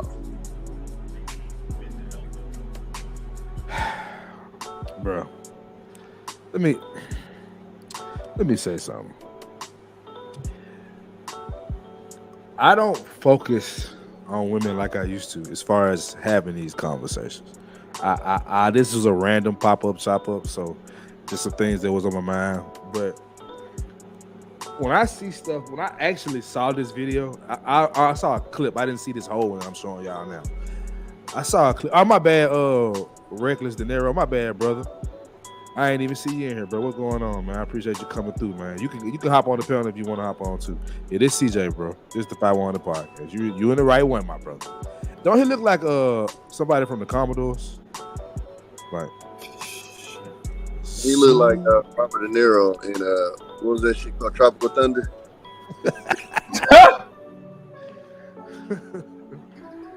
Zoom. He like a Commodore for sure. This man is not. He is not from this time. The dude in with the Last Dragon. Oh yeah, Bruce Leroy. He definitely looked like he fought Vietnam, though, for sure. He from the 70s for sure, but he's not from this time. Like yesterday, he was there. Yeah, for sure. Like bell bottoms and all this shit. But to the subject at hand, though. When I saw this, it's like, you know how they tell you when we have these single mother conversations that we don't have a lot of, but we have them. They tell you no woman would choose to be a single mother. That's what they continue to tell you. And my whole argument just saying something like this, and me and Tez actually covered the single mothers by choice 2 years ago, right? So this is not something new. You don't get to this point in one day. That's a fact. They have been doing this. They have been. Only difference is that they like this too. So they want to have a guy beat it up and let off in them. But at the end of the day, they never had intentions on being with that man. And if a guy does that, we'll identify that. We'll speak about it. We'll scream about it from the mountaintops. But this is just like an undercover thing that people just don't talk about. Women do this all the time. They just like dick. Like that's just the difference. It's like she just likes sex. Go ahead. They like pleasure, period. And specifically, they like something for nothing. They particularly like something they want pleasure with, don't cost them nothing. Facts. I keep telling people that modus operandi. Again, I don't be saying shit for a punchline. I be saying shit because it's the exact truth. Their modus operandi is quick fix, instant gratification, something for nothing guarantees. I'm saying the same thing 2 straight years. That is all it's not hard to figure them out. When they're talking, they're going to do those 4 things. Quick fix, instant gratification, something for nothing guarantees. That's all they want. So it's pleasure. It's just like your dick is just like a certain steak at Ruth Chris, or it's just connected to you. That's it. That's it. And you, unlike the menu, you can get in the way of their pleasure. And all they look at as a male is he can get in the way of my pleasure. So they want to exclude you. That's why you can be toxic. That's why you can be toxic. And you know, I want to speak to something real quick. Sugar Bomb just said this, and I ain't gonna address too much of what Sugar Bomb said. I love you, but some of the time I have to take you in doses. But she said married women ain't happy. Who is happy all the time? Like this idea of you have to be fucking happy all the time is ridiculous to me. Because, bro, nobody is happy all the time. Why all of a sudden when you get a man do I have to make you happy at all times? Because it's not about that. It's an excuse to do whatever the fuck you want to do after you make your mind up. That's all it is. But here you go. Here you go, TJ.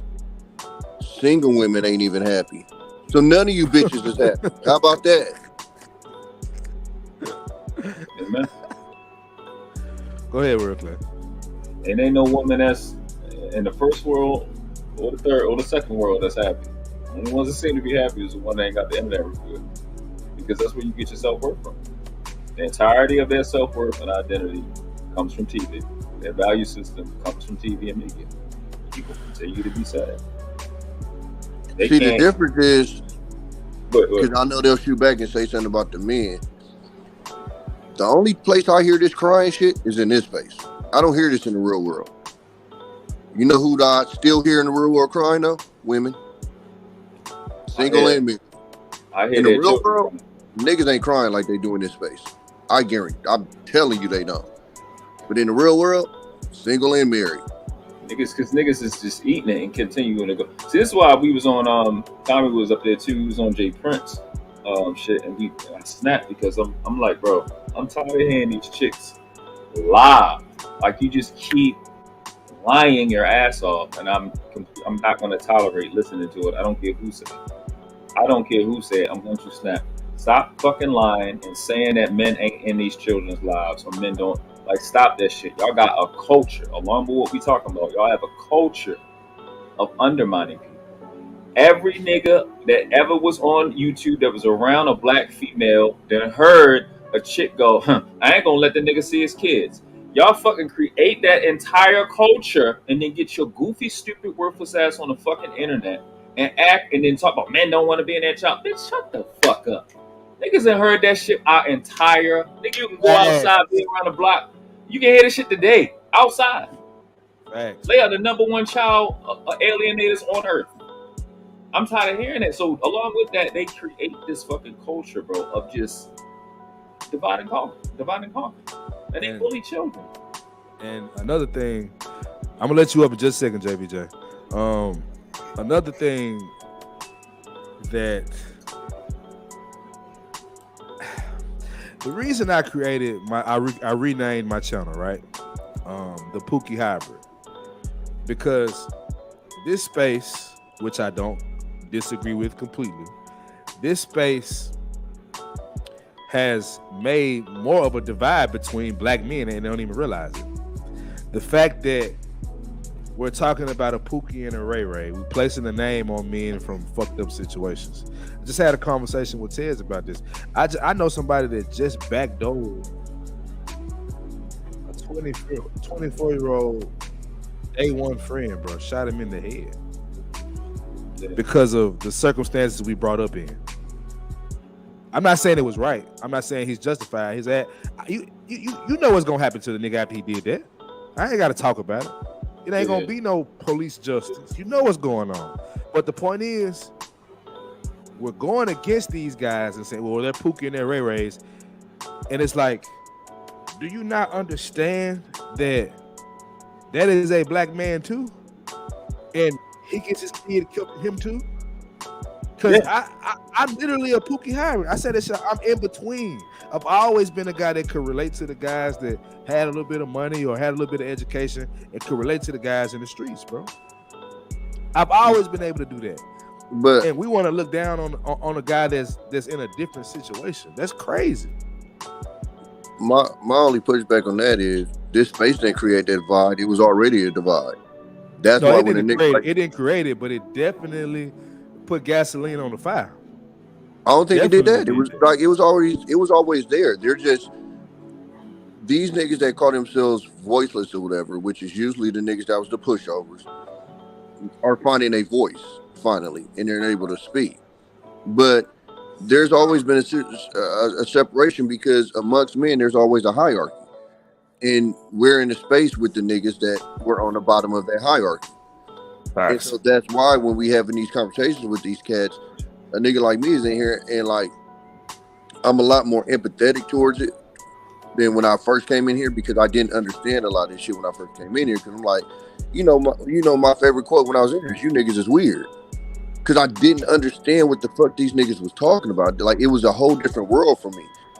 And like I tell people all the time, if you look in this space, the two people that are attacked the most in this space is the women that traumatize these niggas and the niggas that traumatize these niggas. That's my whole point. I represent the niggas that might have traumatized these niggas, and beautiful women represent the women that traumatize these niggas. And that's my whole point, Tommy. That's the reason. That's the reason I made this challenge is because I am a person that can be a buffer between both because I understand both for real. Like I was the guy that will protect the nerd ass dude from a Tommy B. Now, how that went down, it varied, you know what I'm saying? But I was always that guy that stuck in the middle because not enough of us understand, bro. Because we have a difference of a livelihood, the difference of an upbringing does not mean we have to be opposition.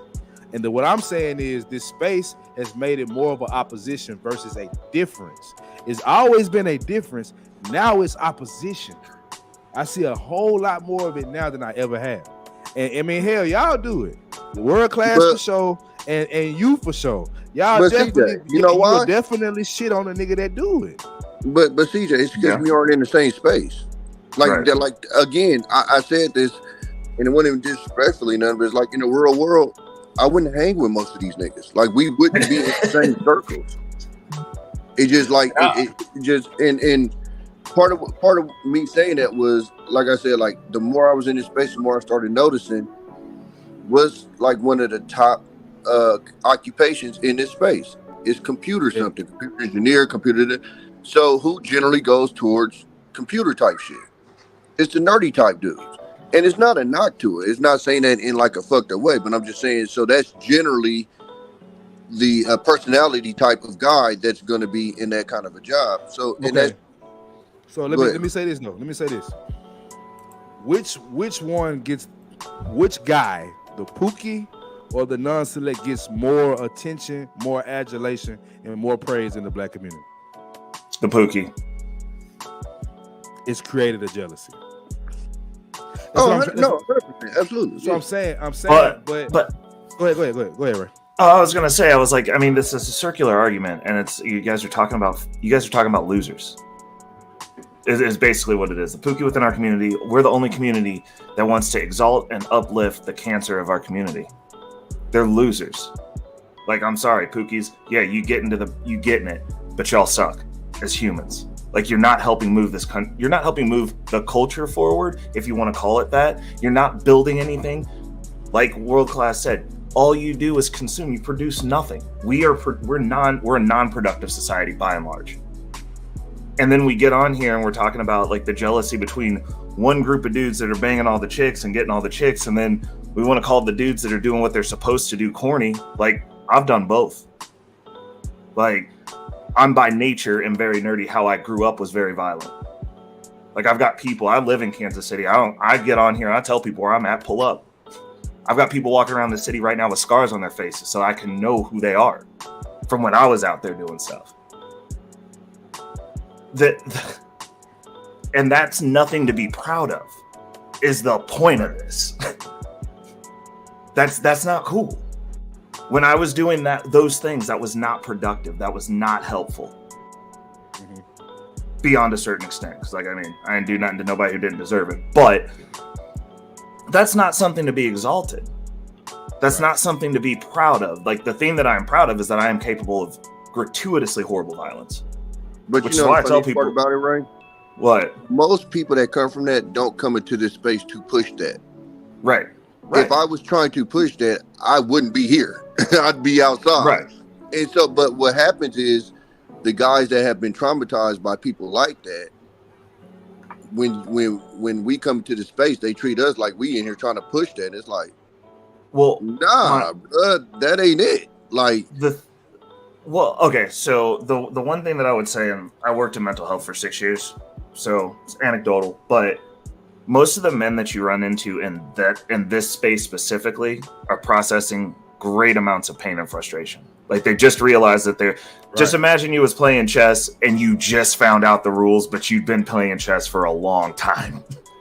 And you're like, oh, this is how the pieces move? It creates a level of frustration. So, like, for somebody who actually does get attention from women, like, you come in and you've already figured out the stuff. So, like, when you talk to them, especially if you're still coming and you still carry that street vernacular, it's very direct. And these dudes are raw, right? So you're almost like you're talking to a dude that's functioning on an emotional capacity of a woman. And you're going, yo, that's what it comes off you're doing some corny stuff. Like, this is what you're doing. And then they go, well, that hurts my feelings. Women are bad. I've settled on women are bad because, like, I can't be out here accepting the reality of what I've done. So let me ask y'all a question real quick.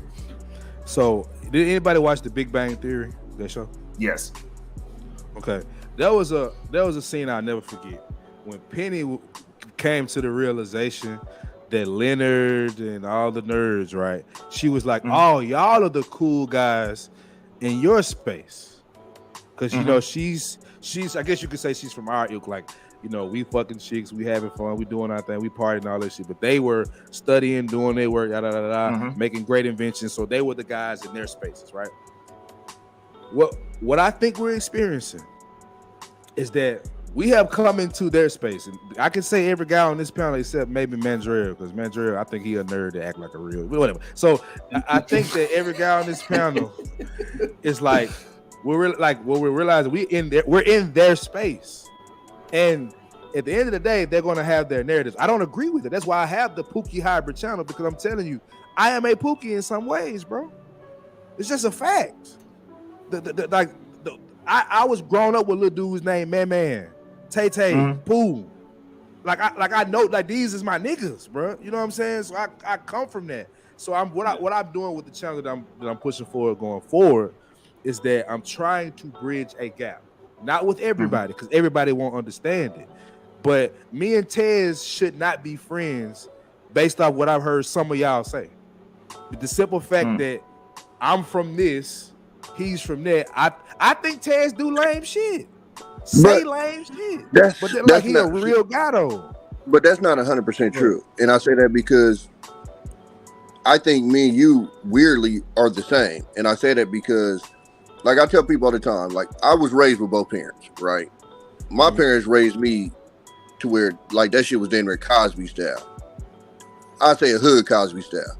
But I ain't grow up with police. I ain't grow up with police coming to my house every day. I ain't seen my mom or dad smoke or drink the whole time I was growing up. The bullshit I got into was literally following my older brother. They did everything in their power for me not to be in the bullshit. I was in private school, kindergarten and 9th till I got kicked out. Like, they gave me, so that's why I can't have, and I think that's why I frustrate a lot of these niggas in this space, is because I can have a conversation and don't sound like, you know, no offense to my nigga, but Jay Prince. Right. You know what I'm saying? Like, I was in advanced biology when I was in high school. I just didn't go to fucking school. Like, every single one of my report cards was, he has the ability, he just won't do the work. I would literally do no homework and I can ace a test. And let's get JBJ after you, Tommy. So, and even like what you said, like, I was in the military. I remember specifically we had this dude named Bishop, white dude from I think it was like Idaho or some shit, and super nerdy dude or whatever. To this day, we still cool as fuck. So it's not this situation of, oh, you look like a nerd, fuck you. Like, it was never that, and it's never been that. Because even like some of my hardest niggas, like, they always had somebody that wasn't really with the shits like that. I think that's a common misnomer, is just that we just only hang with the rough and tough niggas. Like, no, you always gonna have a cousin that's geeky that you fuck with. You always gonna have just somebody that just randomly became a partner off of just some weird circumstances. So it's not just this great divide. You just don't hang around none of them. But overall, I didn't hang with them in mass. And so, like, a lot of these conversations they're having, I didn't have, because in mass with the couple of dudes that I did hang with that was like that, we weren't having those type of conversations. We was having different ones or whatever. So it's not just this like, oh, I'm this street nigga, fuck every nerd. Like, it was never like that. You know what I'm saying? And then I think a lot of people don't understand too, a lot of this shit happens when you're in fucking high school. Who got their ass beat for no reason? But this is what I was trying to explain. A lot of this shit, bro, is you're in high school, junior high school, you're fucking idiots, bro. You know what I'm saying? So it's like, so people react to you as if you have an adult brain and you're going through literally going through high school is figuring out, oh, hey, I'm stronger than this guy. I can do what I want. And like that, as a man processing that type of shit is very primal in a way. And so I think what happens is, unfortunately for some people, it's traumatic to them. And then when they get older, they think about it from an adult brain, as if my little stupid high school ass was thinking that deep into what I was doing to you. Another thing I told people too is, a lot of times when motherfuckers went to school, because of the bullshit, motherfuckers, like, now when shit happens at a school or something, they will send a therapist or shit to the school to talk to the kids. Now, you know how many times I went to school and I lost a partner the day before? You know what I'm saying? My partner was in a stolen car, bapped that motherfucker. I seen him in the car dead. Nigga, I'm at school the next day tripping, wishing the nigga say something to me wrong. You know what I'm saying? One of my niggas get smoked. I'm at school the next day, wishing the nigga say something to me wrong. I'm not expressing to people like, hey, my partner died yesterday. I'm just there. Hold on, Tommy. Hold on. Let me get JVJ in right quick, and I'm gonna respond to what you're saying, Tommy. What's up, JVJ, bro? Man, how y'all doing today, man? All good. What's up, bro? Man, it's an interesting conversation, man, especially with the high school stuff. Check it, like, from my point of view, because I think I can offer, I guess some type of narrative on this crowd. Like, when I was growing up, you know, most of us grew up in one town or one city or whatever, and we have a group of friends we went to elementary, middle school, high school with. Well, I had that experience all the way till my first year in high school. After that, I had to move to another school. Brand new kids, had to reestablish yourself in there. And a lot of kids get picked on. You notice that a lot of kids get picked on. But one thing I have noticed that a lot of kids can avoid it by is making sure you separate yourself by showing that you're good at one thing. Because we had kids in my school that used to get picked on all the time, but this dude was winning chess championships. And once the other kids got to know it, just like Obuddy said earlier, we were kids. We didn't really think about nothing that we were doing.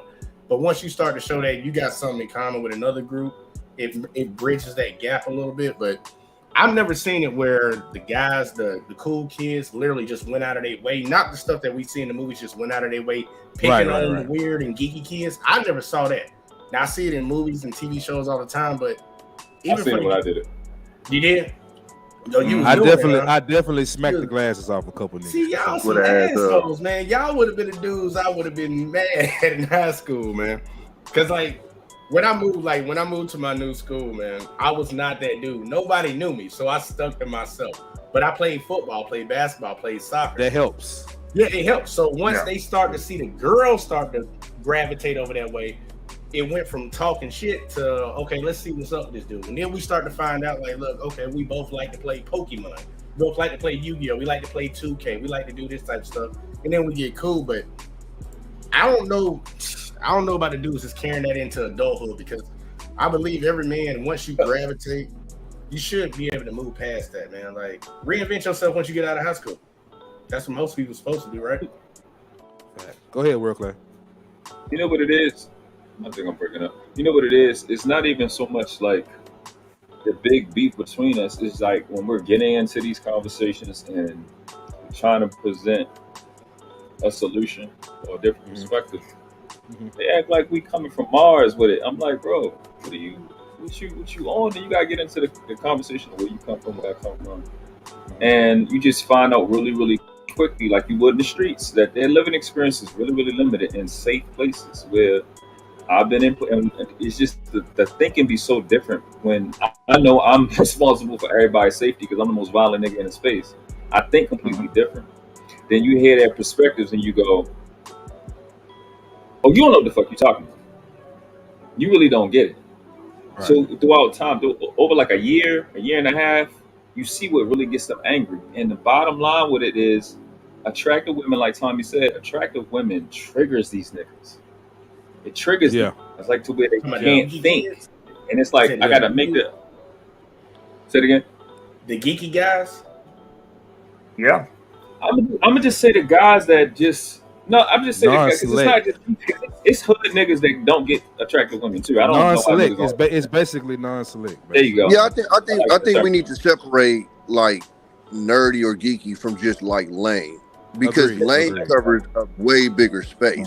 There we go. Lame it's lame street niggas, it's lame regular niggas, it's lame geeky niggas. Like that's not a term that's just for nerdy smart people. Because I made an argument with people. Right. I had a whole bunch of niggas that made straight A's in high school that had hella hoes. So this misnomer of if you smart, you know, the women didn't like you is bullshit. It was more the way you carried yourself. If you was in fucking high school picking your boogers, they wasn't gonna like you, nigga. Sorry. And we know those guys that we were talking about. You know what I'm saying? The guys that you know. Okay, yeah, go ahead, Tommy. No, Tommy, go ahead and cook, bro. Oh, well, no, and so, like, I had, when I was on Lucky Channel one time when she was talking about the Revenge of the Nerds, and I said, bro, a lot of you niggas be talking, you ain't even got to shape up. Get your fucking haircut, bro. This is bare minimum shit to get a chick. Put on some decent clothes. It's like they want to, like, walk outside and just, because they want a girl, they should come to them. And back to what Ray's saying, it's a very feminine kind of way of thinking. That's what women think. Because I want this, I should get that. Where we grow up, we know we have to earn what we want. So, okay, certain type of women want me to dress like this. Let me get my dressing up. Certain type of women, you know, like this type of swag. Well, let me kind of update my swag. I'm not going to be sitting here and be overly goofy. You know what I'm saying? Like, that's what I said. Like, we can point out the lame. So it's not just this, like, just because you smart, just because you're into this. I had partners that was in the fucking anime that still got hoes. It wasn't about your select interest. It's about how you carried yourself and stuff. This nigga still, he stayed with a shape up though. You know what I'm saying? He wore, you know, nice clothes that matched this shit. And so a lot of times when I see some of these guys talking, I'm looking at them through the box like, no wonder they're not picking you, dog. First of all, it's my turn. You told me it was my turn. You can talk all that you want to, yelling. I'm like, I mean, I had niggas argue with me when I explained to them the most important part with getting women was confident. And they literally argue, and a lot of times when I talk to you guys, they don't know no better. They don't know no better. It wasn't a question mark at the end of that. It was an exclamation point. And every woman in the chat is like, yup. But it's like, so I think that's where the divide is, Ray. It's like when we try to have these conversations with these cats, they'll fight you. And it's like, you're the one with the problem, not me. Why aren't you listening? Oh, I agree with that. I think that there's a couple other things that should be broached. Is like, we look at this and like we always talk about, oh, we're gonna get a baddie. Oh, we're gonna get a baddie. Oh, I'm living this lifestyle. I gotta get a baddie. We're talking about like the same 3 chicks at the club that have been run through by everyone. And the reality of it is, a lot of people, and this is the thing that I notice in this space that is frustrating to me, is a lot of these same dudes are like, oh, I'm a high value man. I'm in this lifestyle. I'm doing this. I'm doing that. And I'm like, right. I'm actually around those people, and like they're not even dating those chicks that you're talking about. Like they're not marrying those women. So it's a cultural disconnect where Black culture, we look at it and we go, oh, we got to have the baddie. She's got to be a 10. And like, we like to shame people for that. But like the dudes that actually have all the money, that are controlling the shit, controlling where you live, that control your policy, that control whether your potholes get filled, them chicks are marrying within a range of a 4 and an 8, dude. Like nobody, like it's just the reality. Like I know a bunch of people that are $1 million and up. Like my wealthiest client has the least attractive wife out of all them niggas. Like it just is what it is. And like everybody's hyper focusing on like trying to force somebody into this realm where it's like, these are women that are literally, they're not human. They're hollow shells. Have you ever actually talked? Any of y'all actually had the opportunity to sit down and talk to a 10? There ain't shit going on upstairs because I can't stand their ass, bro. Like, no, Ray. Whenever we've had this conversation, we've all said a 10 ain't nothing but a headache, bro. Go get what you want. Go get what you want. It's just a nice notch on the belt. That's it. Yes. And it's like, and it's no discredit to them, but like most of the time, they're not groomed to be humans. Like they've gotten everything handed to them for forever. They don't have personalities. They don't even have actual interests. They're literally, it's like talking to women like that are like being on the internet, because you're just going to get a bunch of talking points and this sounds nice. Like, and so, you know, you can't wait to skip. Yeah. Well, you got to be real, man. A lot of dudes grew up in a household where they didn't got their father around. A lot of dudes don't get the game taught to them. And for the ones that don't have the confidence, don't have anything that they're good at, they're never going to build up the confidence to do what they need to do when it comes to talking to females anyways. Most of these dudes are mama's boys. Most of them are mama's boys, and they don't know left from right when it comes to talking to these females. Like confidence, you definitely got to have confidence talking to other women. But the second thing you got to have is a good talk game. I've seen dudes. I remember I know somebody was talking about having a haircut and all that stuff. I seen bummy dudes pull mad chicks. Look, my dad wouldn't take me to go get a haircut, but once a month. I was pulling chicks in high school. Once a month. I was out here, no offense, World Class. I was looking like you right now in high school. That's how I look. My hair was just out there. They would not pay me to go get a haircut, man. My dad. You're not Puerto Rican. You don't look like this, man. Hey, man.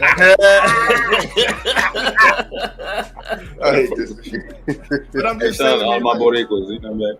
Look, some dudes need mentorship. Some can just learn it. Some can just learn it, but majority of guys are gonna need to be taught, and especially in this day and age, the way the dating game is, you definitely gonna need somebody to mentor you when it comes to approaching these females, because a lot of guys see these actors, athletes, entertainers with these big booty BBL girls, but they don't understand the game, that they just smutting them out. They not trying to commit to them, but these kids in high school see those same ratchet chicks that act the same way they do, and they chase them instead of chasing after Susan.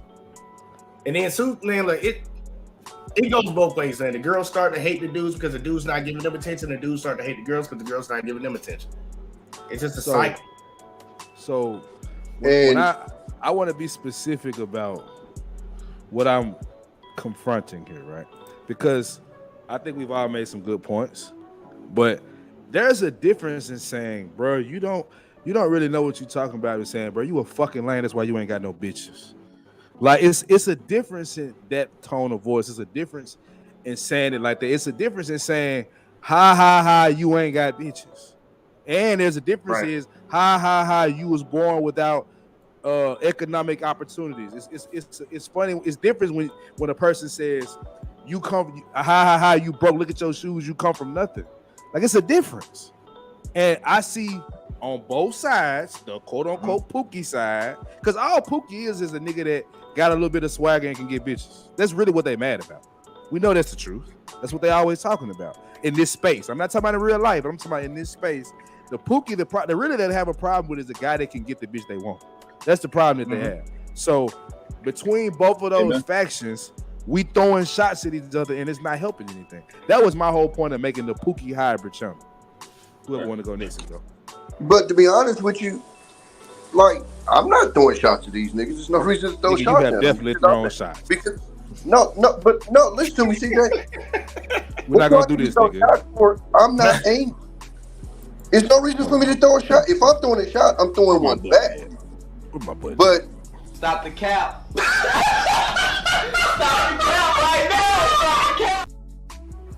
CJ, I'm just saying, I'm not angry. It ain't no anger. I ain't say nothing about angry. I said a shot. No, but I'm saying, but that's where the shots come from.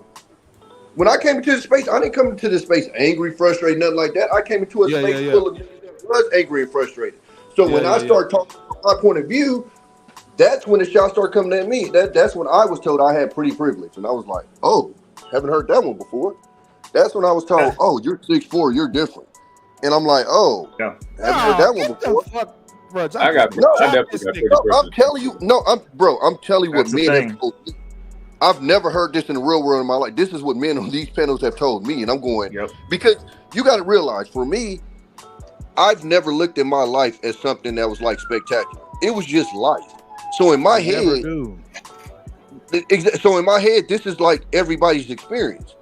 And then being in the space, I'm starting Hold on. You thought a motherfucking light-skinned nigga with a beard that's 6'4" was everybody's experience? Stop the cap, bro. Okay, first of all, nigga, hold on. Wait a minute. First of all, nigga, the beard just started last August. So this is brand new, nigga. I was mustache. Oh, so you had a baby face too? God damn, I can't win.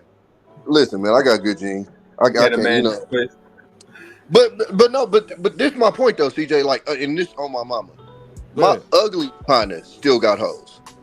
Yeah. Like, cause you know, against the partners, like we talk shit and yada yada yada. But even my ugliest partner got hoes. So when I'm coming into a space and they're explaining to me that 30% of men aren't having sex at all, and I'm going, bro, I've had sex on that thing. Like, I've literally had no plans of even smashing chicken. I smashed. How the fuck y'all can't do it on purpose? It was just weird to me. And I thought the only niggas that didn't get pussy was the niggas in wheelchair. Well, that was crazy. But also too. We got to understand that the not having a dad thing is one thing, but I think we also tend to think that because you have a dad means that he was that nigga. It's about blame niggas to have kids too. Yeah, a lot of niggas was bitches. DJ talked about that earlier. Yeah, I talked about that earlier. Swear to God, yeah. It just helps. It's like, look, growing up without either parent.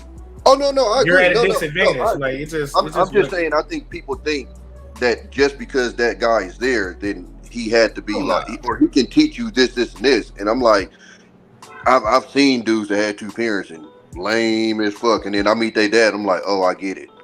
Hey, Tommy, did you tell him about the conversation we had with some fella as why do I need to get a haircut? Ain't getting a haircut to get attractive and snipping. Shit, wow. Oh my god, dude. Yeah, I said, like, what? Yeah, we was like, huh? Somebody asked you why should they not? Why should they get a haircut? He asked the nigga was asking if you go out and get haircuts and stuff like this to get women, is it simping? And I'm just like, okay, you niggas get this word. It's outrageous. Okay. All right. He already lost. Bro, hey Tommy, hold on. Hey Tommy, listen, I finally heard niggas, bro, say that. I forgot what stream it was on, bro. They was talking about, they was justifying saying that you can simp for your daughter or your wife. I told you, they told me that shit, bro. Goofy. It might have been fucking Abin Priest, bro. I'm like, yo, what's wrong? What's going on? Simping is a new snitch. Niggas just say it just to say it. And in this space, a lot of these males are bisexual, and they want niggas to themselves. So what they do is,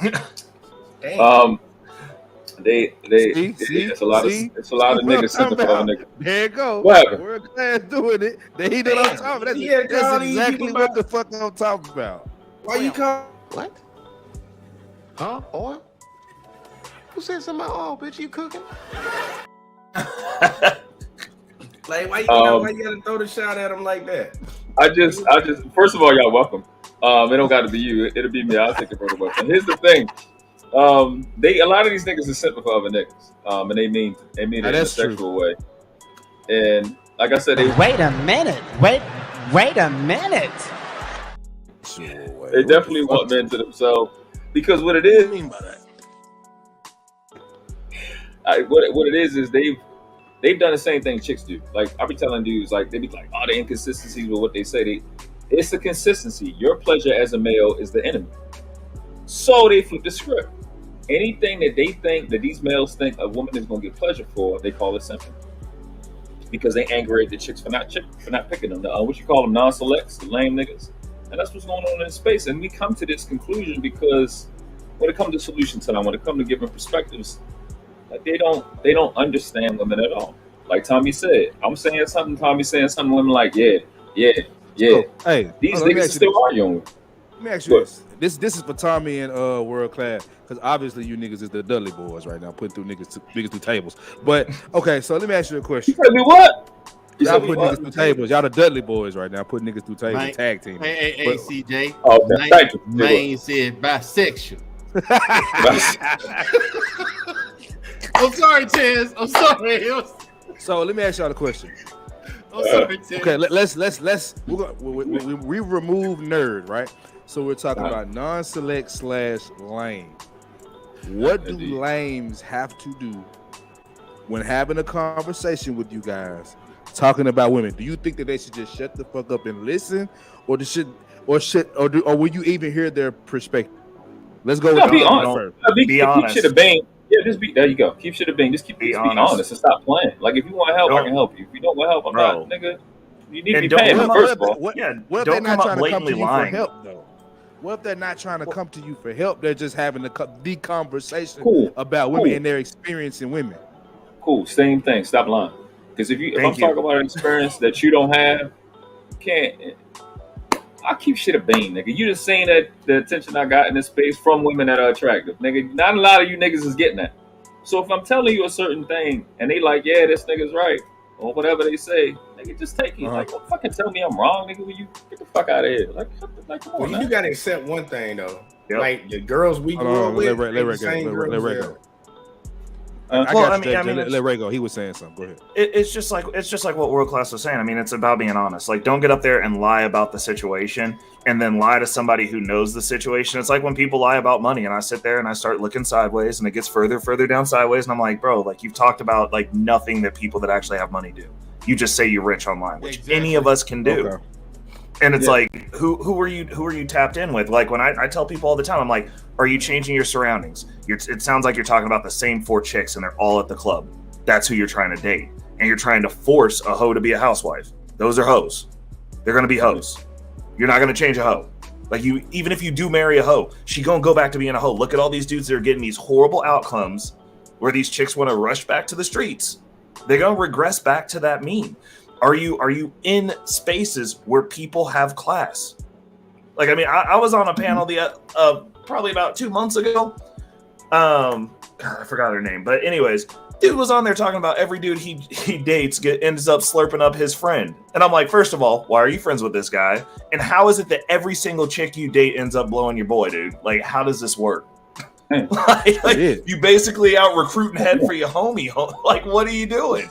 Damn. Hey, yeah, we gotta be real though, because I think a lot of us, like, is anybody under the age of 30 on the panel? I think everybody 30. Yeah, everybody 30. So, everybody 30. CJ headline is 40. I'm 29. All right, well, Ninja, you probably one of the oldest people on the panel. Like, let's be real though. Like, I am the oldest person on the panel. All right, there you go. What happened to World Class? Man. Did he drop off? What happened to World Class? God got him. But like real shit though, man, we really have to be honest about like the dating game. This is not like what we grew up with. I remember like just being able to say something to a chick on a Friday, and we chilling on a damn Saturday, hanging out. But the shit that these dudes got to go through now to deal with some of these chicks, unless the girl actually likes you. I remember a time when a girl used to give a dude a chance. He would give a dude a chance. Nowadays, man, they ain't giving some of these dudes no chance, man. That's why I feel for some of the young cats, but I tell them, look, you can either get over it or you can move past it. One of the two. You can't sit here and cry about it because the world don't care about you. You a dude. They don't care. But it's not are you single, y'all? Are you single? Me? Yeah, I'm single right now. Okay, and you think it's hard now, bro? It's harder now for dudes to date than it is back in the day. Easiest fucking time in life, bro. I say that because when me and my first daughter's mom, the easiest to time get women. To get women. What way though? To get women. It's stupid. It's stupid easy. You gotta be specific. So come on. Essentially, everybody's dating online now, for the most part. This is where you meet them, right? When we grew up, you had to. It was like a face-to-face sale. You got that rejection face-to-face. A lot of times in front of the homies. Now, if you get rejected, it's in the inbox. When fuck just me and my pops was on POF. The shit was like taking candy from a fucking. What you know about that, man? Bro, it was like taking candy from I use that in the service everywhere I went. What's the zip code? What's the area code around here? But see, but you're literally making my point. See, back in the day, you would have had to go work for that. Back in the day, wherever you went, I think you're 6'5". I think you're 6'5". I think you're 6'5". Privilege is speaking. I think your swagger. Privilege is making my point right now. I think your swagger. Your swag. It's not easy for everybody on POF. Everybody's the same height online. That's why we got. That's why nigga, if you got 6'5" in your bio, you are the same height. It don't matter. It does not matter. These girls cutting dudes off their height. Okay, hold on. So all right, so CJ, my pops is 5'7". Come on. No, I ain't say height was the only factor. I ain't say that. I'm not no. But I'm saying my pop's 5'7" and is what he in his 60s now and was knocking 30-year-old bitches now. It's and not even on like no sugar that. I think so some guys just and that's why I always say it's in you, it ain't on you. A lot of the time. I agree. But what I'm saying, the reason why I say it's easier though is because, like I said, it's not a face-to-face sale anymore. It's literally, hey, what's your Instagram? And we'll continue this conversation on Instagram. Whereas when we grew up, we was pencil and pad. And like I said, a lot of the time when you got rejected, the homies respected or laugh at your ass when it happened a lot of the times. Now times you get rejected, it's in the inbox. I'm gonna tell you it's a softer blow. I'm gonna tell you. You can't get the inbox exposed and that you know the whole world in there. Yeah, but usually that's when you're on some goofy shit is when it gets exposed. It's not normally like I hollered at you rejected me, and she's just letting me show it. It's usually you're gonna be on some goofball shit after that, and then she feel like she gotta expose you type shit. Yeah, I'm gonna tell you why it's harder now. I know you saying it's easier, but I'm gonna tell you why it's harder. The standards that these females had that they spread amongst each other, because they ain't nothing but a hive mind when it comes to dealing with guys and the way they move in this world. They didn't have these same astronomical standards. You go on the street and do street interviews and ask chicks, would you date a dude that's 5'9"? They gonna automatically say no because they want to do that 6 foot and above. You automatically Xing off how much? Like what is like 80%? But let me tell you what that's but you're talking about a street interview. That's not reality. The reality is because look. I'll tell you straight up. Like I told one of my interns this. I was like, bro, if you see a white girl wearing leopard, zebra, or cheetah print, she'll screw a black guy or has already. Like guaranteed, hands down. Even if she says she doesn't, she does. Like period. Because she'll say, oh, well, I don't do that, or I don't do this, or this sounds nice. It's the same premise as when women go, oh, well, I judge men off their personality. No, they don't. No, they don't. Yeah. Well, we know Can I say this? Can I say this? Listen. Can I say this? Listen. Their standards, the standards they give you online, or they give on these panels, or they do on the street, it's the equivalent of the work voice. They just give you the work voice version of what they want you to think. They playing a perception game. This shit ain't real, bro. You'll have a tall baby daddy and a short baby daddy. Understand this. If there's all you gotta do is look at numbers and see if it's right or wrong. If their standards was that, look at the percentage of niggas that's over 6 feet. None of these hoes will be fucking. Or the 6 feet. They only fucking the top 10, 15%. When I go to the store, let me explain to you what needs to happen with a lot of these guys. And most of the guys that get women, this is what they understand. You got to find out your range. And when I say your range is, and this is where the ego comes in with guys. You're going to have a range of women where it's just going to be easy, You're gonna have a range of women where you got to put in a little bit of work.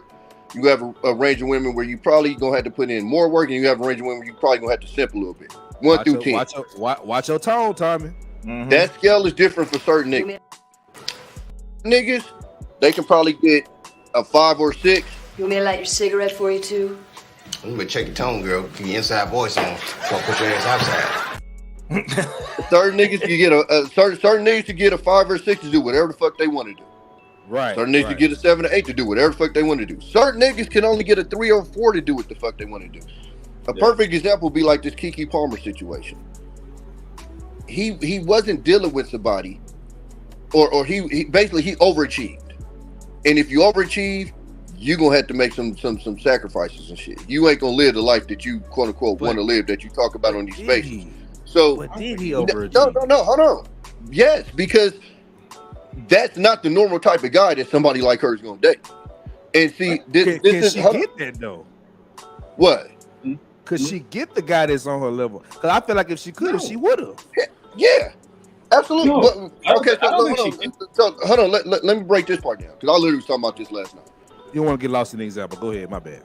A lot of guys that overachieve, sometimes you got to slice down why'd you overachieve. Sometimes you might have caught this girl under depression. Sometimes you might have caught her right after a breakup. Sometimes you just caught her in a mental space where you just had an opening to come in and snatch. It's not always just, oh, I was just macking, yada, yada, yada. Sometimes... I don't give a fuck why I got her. No. I know, bro. What I'm saying is, I'm not saying that you should. The results is the only thing that matter. But what I'm saying is, sometimes that's why you got in there. But most guys, you know, you're like, I tell you right now, bro. I know. If I get a fat bitch, she's gonna do whatever the fuck I want. Period. Facts. I know this from experience. Facts. Anything. I'll never be able to fuck another bitch in front of her. She's not gonna do shit. I'll be able to get money out of her. Like, I know this. I know my ranges. I know if I'm dealing with somebody between like a 5 and a 7, I'll be able to quote unquote get them on my thing. It's very few niggas is gonna get a 9 and 10 on their thing. Why? Because of the options that they have. You got to be a certain. It got to be one of my perfect examples would be what you call it going through right now. What's the white dude that put his boundaries out for Adam on blast? Adam 22. Why niggas always snap when they're trying to figure shit out? Wait a minute. Hey, nigga, it's the black thing. So Jonah Hill is another example of he has access to women that's above his level because of his money. But why did she put him out there like that? If he was the type of guy that qualified for a chick like that, she wouldn't have put that shit out there. She would have confirmed. But she's looking at him like, nigga, you lucky I'm gonna give you a chance. You gave me this. I don't. Did you? No. But Tommy, I don't even think that it's that. I think it's that these women nowadays, the delusion runs so thick. Like, I didn't know who that chick was until she put that stuff out. She was nobody to anybody that mattered. She was nobody in our circles. She was nobody in most circles. Jonah Hill is so much more popular than she is. She's a Ray, what he's saying is, yeah, she was a nobody in terms of like in this field and being popular, but in the world, like in the regular world, even the Adam 22 chick, that was asking niggas if she, as far as the white girl is concerned, do she look good? I've seen she got a little body, a little shape or something like that. She in the regular world, bro. She can get what she want. You know what I'm saying? Like, 4 or 5. You see her. My point wasn't her. My point wasn't her status. My point was, look. She's looking at Jonah Hill like, nigga, I can pull something way better than you. What the fuck? And I'm not even talking about like on a financial. I'm talking about like just arm candy. Like, okay, arm nigga, candy. I can pull something. Right? Yeah. But see, that's why I said problem. His money puts him in an area where he can even deal with her. Now, see, that's the problem. That's the point I'm talking about. That's why I say these standards are so fucking crazy. Even though it's all cap, ain't none of these girls got no standards when it comes to the guy that they want to deal with. We all 100%, exactly. But when it came to that situation, Jonah and that chick, like honestly, like if somebody pulled that picture up of her, that girl ain't nothing but a 4 or a 5. That's an average looking chick. She ain't got nothing like going on for her. She's 6'7", bro. Come on, man. Don't put her in the 4 or 5 category. Right. When it comes to the white chicks, I had to divert to y'all because I'm following. I'll tell you why she ain't a 6. I'll tell you why 6. Sweetie is 6. Shout out she to don't look camera, better than Sweetie or Sweetie ain't no fucking 6, bro. Sweetie ain't Sweetie. She's out of your fucking. What you give her, Tommy? Understand this, bro. Okay, look. I want to know what Tommy gives sweet. I have to say this, Throw bro. her in some pool with a goddamn bag of needles. When a lot of you niggas start making these rankings, hold on. When a lot of you niggas make these rankings, 4 and 5 is an average chick. She's an average looking chick. when a lot of y'all start making some of these rankings, I'm gonna start needing to see some camera roll of the bitches y'all sticking y'all dick in, bro. 'Cause some of y'all be kind of disrespectful. The reality of it is, Please pull CJ. Please pull that girl up. But let's look at this. Let's look at this. The reality of it is, your guys' rankings don't matter. It doesn't matter. It doesn't matter. It's arbitrary. The only person who that ranking matters to is the person who's looking at her that's dealing with her. Like the reality of it is, the optimal ranking for every woman is a 10 for the dude that's hooking up with her that gets to keep her, and everyone else thinks she's a 1, so they leave her the fuck alone. You know that would be perfect world. You know why Jonah messed with her? Yeah, Tom, she had a 6 rank. Because she didn't look like she was a baddie. Jonah messed with her because most of these dudes, like you said, most of your clients go after a woman that looks average or below average. Jonah went after her and she was on that fugazi, hot girl, pretty girl, I'm a boss bitch type shit. And that's why he kept telling her, look, if you want to keep doing what you're doing, I'm going to just walk away. I'm not going to deal with that. So he's still proving the point. No, 100%. I don't think he's wrong. I don't think he's wrong. Baddie. But that's the thing that gets me. That's why I say it's harder now. And that's why I'm going to keep saying it's harder. You got busted chicks, average looking chicks, acting like they can go out here and ask for top dollar and they believe it. Well, do you know why they believe it though? Do you know why they? The rest of them hoes say the shit. No, it's not that. It's not that. I'll tell you exactly why. It's because dudes are disgusting, and a high value male will go bust down a 4 or a 3 if a night's going bad. We've always done that. And then they go, "Oh, I qualify for this. This dude smashed me." That's my dating circle now. You can't say that. You know why? They think they can though. They don't understand. No, I'm saying with you because you a man and you logical. The reason that we can't say that as men is because men have always been busting down busted chicks, and them busted chicks weren't running their mouth talking about they boss chicks. But we have the internet and DMs. Yeah, that's what happened. That's all I was gonna say, Ray. It's not the guy busting them down. It's that goddamn inbox. And what happens is, a lot of these bitches, when they leave relationships because they head get big, when they go into reality and they go into the real world, they start to figure out, wait a minute. They were saying I was an 8 or 9 in my inbox. Well, I'm not getting treated that way in the real world. Because in the real world, you're gonna get treated in the real world, you're gonna get treated your real rating. So these bitches that 6s, they don't understand the life of a bitch that's a 9. That's a whole different lifestyle to live. You know what I'm saying? So you remember the old saying that we say for me. But JVJ, I wouldn't look at it. What woman, sir? This here is a hoe. One thing I will say is amongst us, I think amongst white dudes, she'd be a little bit ranked a little higher than us. But yeah, I ain't get a good look at her. She's wild. Yeah, I just looked at her. Wow. Bro, look, man, no bullshit. Like a black dude will walk into Walmart and not feel no type of way about walking in there with her because he got him a white girl. But if you really ask the question, no, you did not just prove the divestors' points. Hey, look, man, Sanford, look, they walk in, man, look, the divestors can go and shit the hell up. You know why? Because every time we see them with a white dude, that equivalent of a black dude, they would never date. Facts. I just watched the short of a white dude that ain't got no rhythm trying to dance with his girl in the back. And she a decent looking chick, average pretty much, but he looked geeky as fuck. She would never mess with the black equivalent of that. So the divestors, them divestors can go and look, please divest. Please divest and see how much luck you got over there. Let them use their spike pussy however they want to use it and make their little spike babies. There you go. But like for real, we do gotta admit, like we do have to call it out, man. Like the guys are dealing with something different than what we dealt with. I can go out. I'm like, I already got a spot that I go to every damn weekend if I just want to bust something down. I know where to go. I'm gonna go to Top Golf. I'm pretty sure most of y'all got one in y'all neighborhood. Yep. Because you know how to talk to chicks, you can go and get one. Just go down there, go right before they about to close, probably about an hour, get you a couple of beers, talk, flirt with the goals that's in that bitch, and just shoot your game. Look at this. Yeah, that's not nothing to brag about. That's what I Googled, and is it because he has a fiance now? I know that. Yeah, right? he got a baby and a fiance. That might not be her. Is that her? No, that's her. That's her. That's the girl that wrote all the messages. They put all my boy look like a high class cocker spaniel. Look like he from Serbia or something. The chick is like Kevin Trudeau. She's a basic bitch. She couldn't even make it on a Big Bang Theory. All white chicks. Yeah, but I ain't gonna lie to you, like just on some real shit. Jonah Hill is literally pushed by his money. Nah, Jonah Hill without money. Jonah Hill without money is probably fucking some big fat white bitch that we see in Walmart. Real shit. Lord. I don't know about that, man. Jonah Hill without money? Jonah Hill. What you talking about? Jonah Hill his entire life without money, or Jonah I'm Hill saying, right now? No, Jonah Hill his entire life without money. He's busted. And because what you gotta understand but what you gotta understand is that's still that's still you. I would agree. The money don't change you. That's still you for the most part. Unless you just get a serious, unless you get a serious makeover or some shit, that's essentially going to be you. If you look at Jonah Hill right now, you take all that status away, 99% of women he ain't gonna be impressive to. It's just think not. about it. With Jonah's money, think about it. Jonah been making movies for a long time. Jonah reinvented himself. We look at Jonah. As soon as we first saw Jonah in the movie, he was a little fat, ugly kid. He looked weird.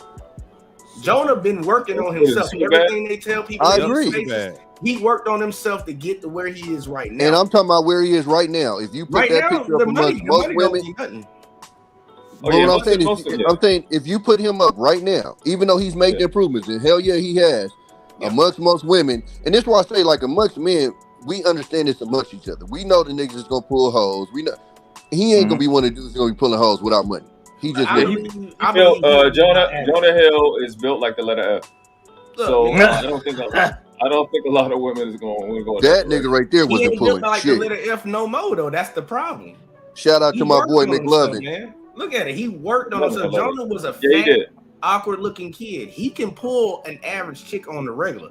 That girl that he pulled and the one that dropped all the messages on him, he could pull that easily without the money. He could meet that bitch at Starbucks and tell her. Like, let's be real. A lot of these chicks, it don't take a lot to pull them anyways, but I ain't even gonna go down that road, man. That's crazy. Jonah done did a lot of work. He definitely has 100%. Can we speak about that list, those boundaries? That people were talking about that a little bit. I didn't have any problem with what he was asking the chick, because I think, like we talking about his status, you have to include. Again, he's a what I call him, small hat. So he has to include his public perception and everything he does. He's a producer more than an actor now. I think he makes movies and shit. So I don't think nothing he asked was wrong. But it just goes to show you that, again, our pleasure, our status, like us maintaining our interdependence is the enemy, particularly our pleasure. My point was, world class, is you could have them demands. You have to fit them demands with the rating of women that fits into. Mm-hmm. You see what I'm saying? So like, I can have my demands, but it's gonna be a limit to the type of woman that I can have those demands with, and then you start going into overachieving territory. When you get in overachieving territory, that's when you're gonna have to start making sacrifices, and that's usually when niggas become simps. Because now you're just happy that the bitch fucked with you, type shit. And that's why I'm saying with the Keke Palmer situation, bro more than likely was in the situation. He was just lucky that, or he just felt lucky that she would even talk to him, type shit. And whenever you're in that position, he's like a light skinned nigga with hazel eyes. I'm saying, you think that dude was lucky to talk to Keke? Like, that's why I disagree. Listen, because I'm saying, I promise you. He probably was her sexual fetish. It's not on me to determine that or not. What I'm saying is your opinion. I'm asking your opinion on it. I don't know him personally. What I'm saying is society will determine that. And usually with a person with Keke Palmer's status, like a perfect example, Nicki Minaj and her dude. Most females think that he's lucky to have a Nicki. Even though he was fucking with her before the fame, for her to double back and come back. Who thinks that? Rich. And because, not to mention, and the way that she looks too. Who think that though? You saying dudes think that?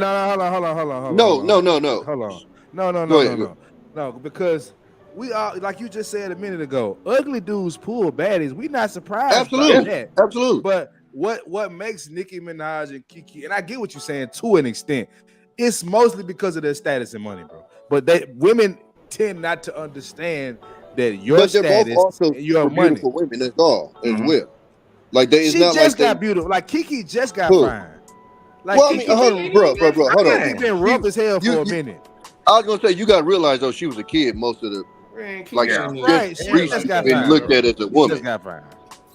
Keke ain't even bad like that, man. I'm gonna tap out. Thanks for having me up though. It's good rocking out with you guys. I'll be around. I'll be around. I subscribed. I'll be tapping in, brother. Yeah, All right, big dog. Ray, man. I got to Appreciate you, Ray. All right, Team Light Skin. All right,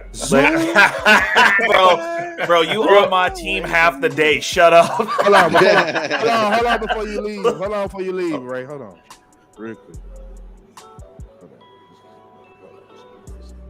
My boy is the truth, man. I fuck with Ray. Ray always come through and show some love. But before we get him out of here, I definitely got to show him some love and appreciation for what he do with one of his best songs ever. Oh shit! Ray be singing. That ain't gonna play the guy. All right, my boy. Oh god. Ray need to send you some tracks. I need some background music. Bro, I would be over here just grooving. Hey, that's that jig right there. You hear me? That's that jig right there.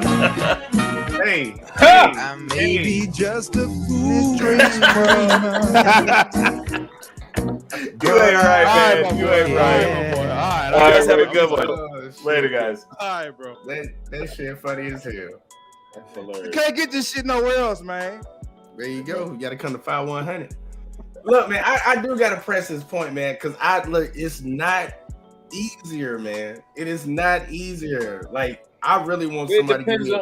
It depends on what you. We had started the accent in the beginning. If you want a white, it's the hardest time in the history of the universe. But if you want a dummy to dumb out, fuck them and discard them, this is the easiest time. But see, why I've been on this call, been 2 chicks asking me, "What's up? What you doing?" But see, that's why I was wondering, man, because like some people said they was pookies, and some people said they was like regular guys, and that's why I wanted to get the distinction between the two. Because like if I wanted to go into pookie mode, I told you, I just get in the car and go to Topgolf. I can go get them. But if I'm looking for an actual real one, and a lot of dudes, I believe majority of dudes out here walking around are looking for a woman that they commit to and can lock it down with. But this is where the It's hard passport for bros. them. This is where the passport bros gotta. This is where they right because this ain't the country for that. This ain't the country. If you want a real relationship, it's just not. It's not. It is, but it's not. Or you can find it, but you gotta do a lot of looking. You gotta do a lot of searching. And if it's worth it to you, rock out, do your thing. You know what I'm saying? But It's like looking for generally a Negro speaking, it's not handstand. worth it. Nah, it's really not, and that's why I always look at other people when they say that crazy stuff and they try to criticize the passport bros for doing what they're doing. I don't have a problem with it because first off, you're not affecting me. And let's say men are leaving, guess what? There's more women for me while I'm over here. So I don't get why any dude would ever have an issue. The reason why they get criticized is, bro, if you're gonna do it, Stop. You don't have to shit on the people here to go do it. See, that's Just go just a do talking point. That's just a talking point, and that's a talking point that I hear a lot of females say. No, most of these guys get asked why are they leaving, and they explain why.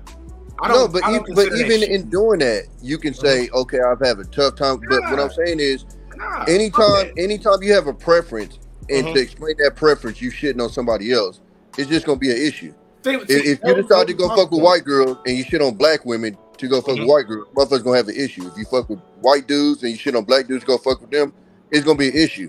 I think if you just had your preference and you just acted it out, most people wouldn't give a fuck. Because like you said, it don't affect me. But when you turn around to shit on people who, I don't know, you've had issue with, trouble with, whatever the fuck, that's when people start to be like, all right, that wasn't necessary. And to be honest with you, when you look at the majority of these passport bros, them ain't the niggas that's getting chose. So when they make their explanation about the women, and bro, I was in the military, so I seen this shit before. So we seen that shit before there was a passport bros. 99% of them niggas that married one of them bitches overseas was niggas that was lame. Niggas that was not getting chose like that. So that's what I'm saying. So this is just a civilian version of that. So what I'm saying is, when they're asked that question, they then start to express their traumas of what they went through with these people, and then amongst us, it looks like you a bitch. To be honest with you. Well, he gonna check this. I'm gonna push back on that because you used 2 words that I know is a talking point over there for them ladies. You said shitting on, and then what was the other word? You said something else. Why don't you just go over there? I don't know how shitting on is a talking point. It was a single word, but either way though. If you go to Walmart and they don't got what you want, and you get bad service trying to get what you want at Walmart, when you go to Publix and they ask, why you come to Publix? Because Walmart over there being bitches and they ain't got the shit I want. Is that shitting on Walmart or is that telling the truth? That is shitting on Walmart. It's shit on Walmart. That shitting on Walmart? It is. And they made just because it's shit. Just because it's because hold on. Like let me tell you why. Hang on, let me rephrase that question real quick. Because it's that specific Walmart. Because you know what? The other Walmart might give you excellent service and have exactly what you need. It's that specific Walmart. That's okay, so it's stating a fact. It's stating a fact shitting on somebody. No. Because I think majority of the dudes, they're only speaking from their personal experience with the girls that they deal with. But they speak in general. But hold on, speaking of fact in general, no. But when the facts of what you're saying, it does shit on somebody else. Are most black women disrespectful? No. You don't think majority of black women are disrespectful? You would have to know most of them to know that. To be a fact. When I answer, I'm going by what they do. All right, I'm just saying, we have a perfect example. We have the internet and we have our day-to-day lives to base our own opinions off of what we see. Are most black women... Hold on, let me give you a perfect example. Hold on, let me give you a perfect example, because this was crazy, because we talked about this the other day. Italian women literally have the reputation of being spicy. Mm-hmm. I thought that was Latinas. No. Italians too. Right. We watch it in the mob movies when they come home. They watch it going the fuck off on them. I'm actually Italian, and yeah, it's. I'm talking about nobody blinks at it. I was going to bring up the Hispanic women with them too. We're the only ones that when our women act the way, and I don't know if it's the black thing or whatever, it's like, oh, they're aggressive. Because it's like, constant. It's constant. That's why. Why y'all caping these bitches are big. Did y'all not hear my example earlier? These bitches got razor thin mustaches, sipping Bush Ice on the front step in the North Memphis apartment, and will beat your ass. But CJ, I'm not acting like that. I'm not acting like that doesn't exist. What I'm saying is, I've seen that in every. We literally watched what was the show on MTV? Jersey Shore. Them hoes wasn't acting delicate flowers. Them hoes was out there trying to choke them all. Everybody has their debauchery. Everybody has their debauchery. That's my point. That's the top crust of our shit. That's the difference. That's not the tough crust. That's what that's the shit we promote, bro. That's the everybody shit. Like these hoes. Man. I got into it with a chick I was talking to. Because she had a little issue or whatever, and she might be watching it. Shout out to you, thick ass motherfucker. But she had said to me, bro, something that I didn't agree with, and I was like, bro, I'm not gonna apologize for that. I said it and I meant it. And then she was like, I'm not a weak ass bitch, and I thought she called me a bitch. I ain't even like to hear the whole thing. So I'm like, bitch, who the fuck you talking to? I went off on her or whatever. And she was like, I didn't even say that. I just said I'm not a weak ass bitch. They feel the need to let you know that they tough as hell, bro. Like our women be on that, fool. Our women own that. It's a different. Wait a minute. You ever dated a Hispanic woman? Yep. No, I haven't. They won't let you know that they won't let you know they'll cut your ass. No, it's not. Look, you must be from up north. You I'm up from north, Cali. You from Cali? Well, even Latinos, man, come on, man. Look, there's levels to this shit, and like what CJ said, every woman of every race has those characteristics in them. But what are most women known for? And in the black community, they know what they're known for, and it's not just somebody saying something or hating or nothing like that. We see it on a day-to-day basis. I'm gonna have to agree because they get a lot of practice being violent because they fuck up children. I can bring up a video right now of your guy Andrew Tate saying, "Yeah, my black aunt used to come in the room and fuck up everybody. Beat it, don't even ask questions." It's facts. So, and everybody knows that this is the woman that will fuck up children. So I would have to agree with that part. Are they most just aggressive? Is definitely that's definitely what they promote out on TV. Like, look at all their movies. White chicks don't got movies like that. Like their movies that they push straight. Natasha, my point exactly, Natasha. Exactly. Go ahead. I'm sorry. Natasha Visser says a lady should not be swearing anyway. It would have eliminated your confusion in the scenario. CJ Cookie out. Like, be real though. When I tell dudes, don't even talk to a girl that call you bro. There's certain keywords you can tell that a woman doesn't. Hang on, I'm sorry, I'm not gonna say woman. You can tell certain keywords that a female will say that lets you know not to deal with her, because we got a lot of females running around here right now, and that's all races.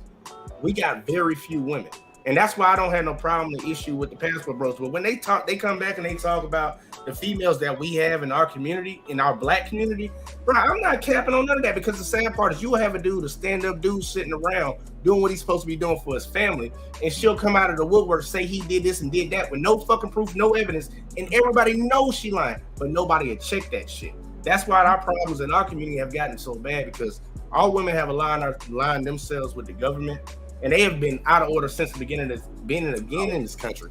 So I'm like, yeah, I ain't let finna me sit here acknowledge and my guy.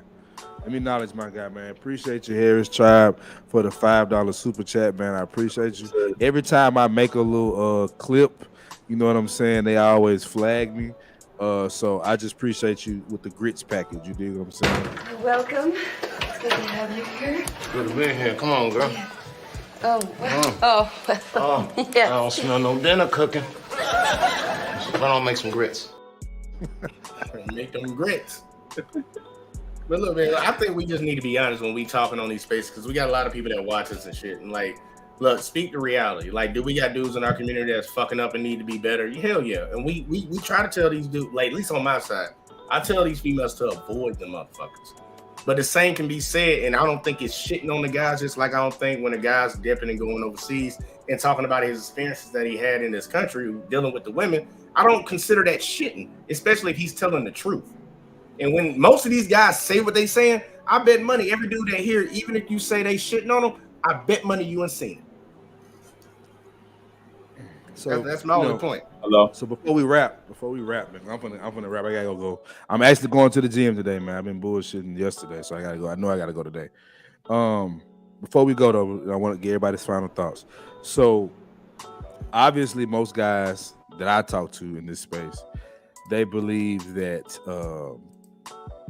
that most of the guys in this space are lame as fuck, counterproductive, lames. And I would agree to an extent. That's why I don't really subscribe to being manospherean. But going forward, Manospherean is wow. Right. I do shit like that. I just do wild shit, right? But going forward, bro, because I think the internet, the YouTube space, is a powerful platform for us to put men on game, not to teach them to hate women or anything like that, but put them on game about manhood, put them on game about taxes, put them on game about financial literacy, put them on game about how to deal with women.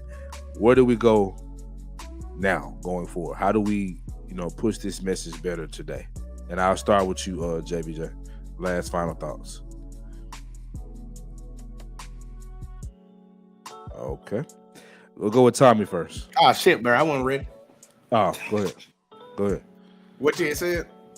So basically, what can we do now to go for a space that can actually educate young men and men alike to understand women, avoid pitfalls of being reckless with your penis, being financial literally? Like, what can we do? We see the manosphere, honestly, it's had its time, but I don't think it's really working anymore. So going forward, what should we do? Just from your final thoughts and perspective.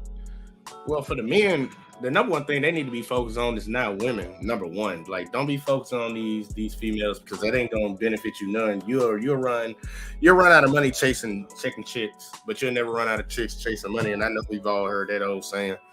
But when it comes to this, like, I don't really like to consider myself in the manosphere, but when it comes to like this space, guys just need to understand that pussy is not the end. Like, these girls, they're gonna try to run to you, because if you're doing something to anybody, like, if you build it, they gonna come. So guys need to focus on bettering themselves as men, building relationships with other men, so we can help our own community, especially if I'm talking about the black community. And when it comes to the women, hopefully the women will pay attention that a lot of these guys that are in this space, I don't know if they dislike, but you should be able to tell. You should have some common sense to understand what the words that they're speaking, and know if they're trying to help you or not. Because I would tell any woman, don't fuck around with the dudes that's got 17 baby mamas. That should be an obvious decision to make, and everybody knows that. But all we can do is just keep spreading the word. And if people want to listen, they're gonna listen, man. Everybody not gonna make the boat. Facts. Well, man, let's go ahead and show some love to my guy. Let's talk with JVJ. When next time you going live, bro? Actually, we going live tonight on the JVJ network, y'all. We gonna cover Jonah Hill. We're gonna talk about the Passport Bros, and the last one is a surprise. So if y'all want to come over there, just type in JVJ network. It'll pop up in purple. Okay, man. I appreciate you. Yeah, I'm gonna look you up. It's good to meet you, dog. And you too, Tom. Y'all All be right, easy, bro. CJ. Appreciate you, man. All right, Tommy. All right, man. Final thoughts. My biggest things with these cats, bro, is surround yourself with who you want. When I hear these dudes describe these women, literally the thing that goes through my mind is, don't be in the surrounded of the women that do that. Like when I like ratchets, I took myself to the places where the ratchets was. If I don't like ratchets, I'm not gonna be in a place where the ratchets are. And a lot of the shit that these niggas describe, they describing ratchet chicks. So don't go there. I think there's plenty of women out here that aren't doing the things that these men are describing, and they're acting like they can't find these women. And it's like, well, maybe you need to change your surroundings, and maybe you'll find more of what you're looking for. So that's my thing is instead of complaining about the type of women that's out there, change your surroundings and see if that'll change the type of women that you're around. Usually that's probably what will work, because those type of women usually are in a certain environment or whatever. So that's all I would say. I just think as men, nobody gives a fuck about us when we crying and shit. So that shit ain't gonna help. So right. Yeah, just sit around and listen to some of the dudes that's actually accomplished what you're trying to accomplish. And instead of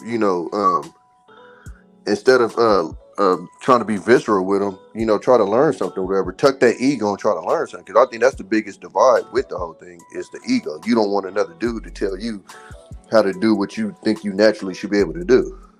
Right. So that's all. Like I said, I don't come into this space to look down on nobody, to call people names and all that shit. I just came in to have some of these conversations, and if I could help, cool. If not, cool. But I never came into this space to be like negative and talking shit to people ever like that. And I think that's the part that gets frustrating with guys like us, because like, bro, I didn't come in here for that. I came in here to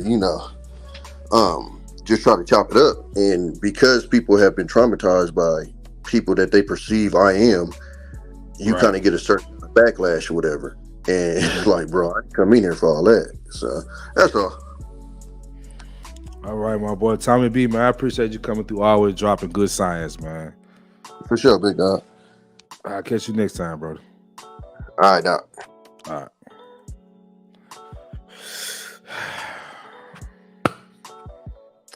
I just got one question. Where else you gonna find this shit, man? Conversations like these, where I'm able to remove my personal thoughts, my personal opinions, and push back on certain things to create a different dialogue, bro, that people are scared to have. Shout out to my running mate, man, my guy Tez Defy.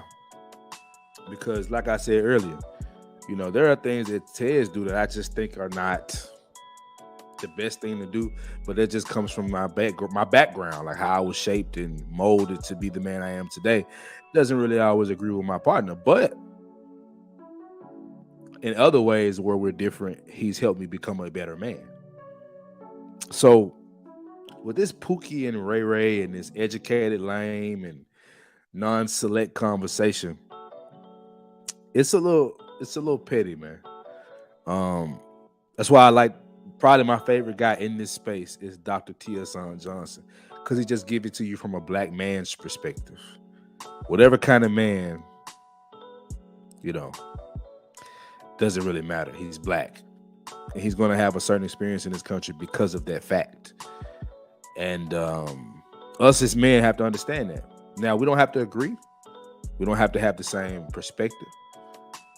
I hope I challenged Tommy. I hope I challenge world class. I doubt I challenge world class is just a arrogant, nappy beard having pompous motherfucker. Like it's just I can barely help that guy. I don't know. He's too far gone. But maybe I challenge Tommy to think about something different, or JBJ to think about something different, or Ray to think about something different. That's all we're trying to do. I'm not trying to tell you what to think. I'm just hoping that you think. You know what I mean? So, see what I'm saying? This nappy beard motherfucker.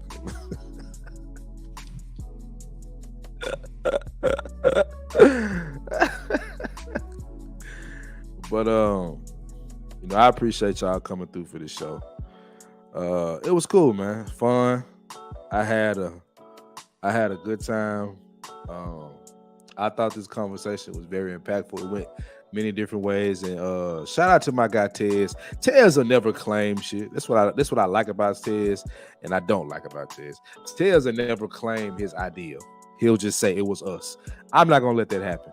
This pop-up, chop-up idea was Tez's idea. And it's a damn good idea. And I love doing it. Obviously, he loves doing it, and y'all love it too. So y'all, man, type Tez in the chat. You know what I'm saying? Type Tez 100 in the chat, man. Show him some love for giving y'all this content, because this is his idea, and I just follow suit. You know what I mean? So I thank y'all for being here, bro.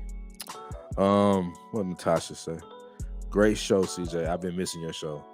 I have been missing seeing you in my comment section, and we will do more. I promise you. This is our new format, pop-up, chop-up. And we'll be doing more reviews of podcasts so we can break down what we do. You know what I'm saying? So, yeah, man, I'm going to go ahead and get out of here. I appreciate you. See, look. So we all about, man. We share the love around here, man. Ain't no big eyes and little U's, bro. We all the same, regardless of what we go through, what we do, what we experience. And I appreciate y'all.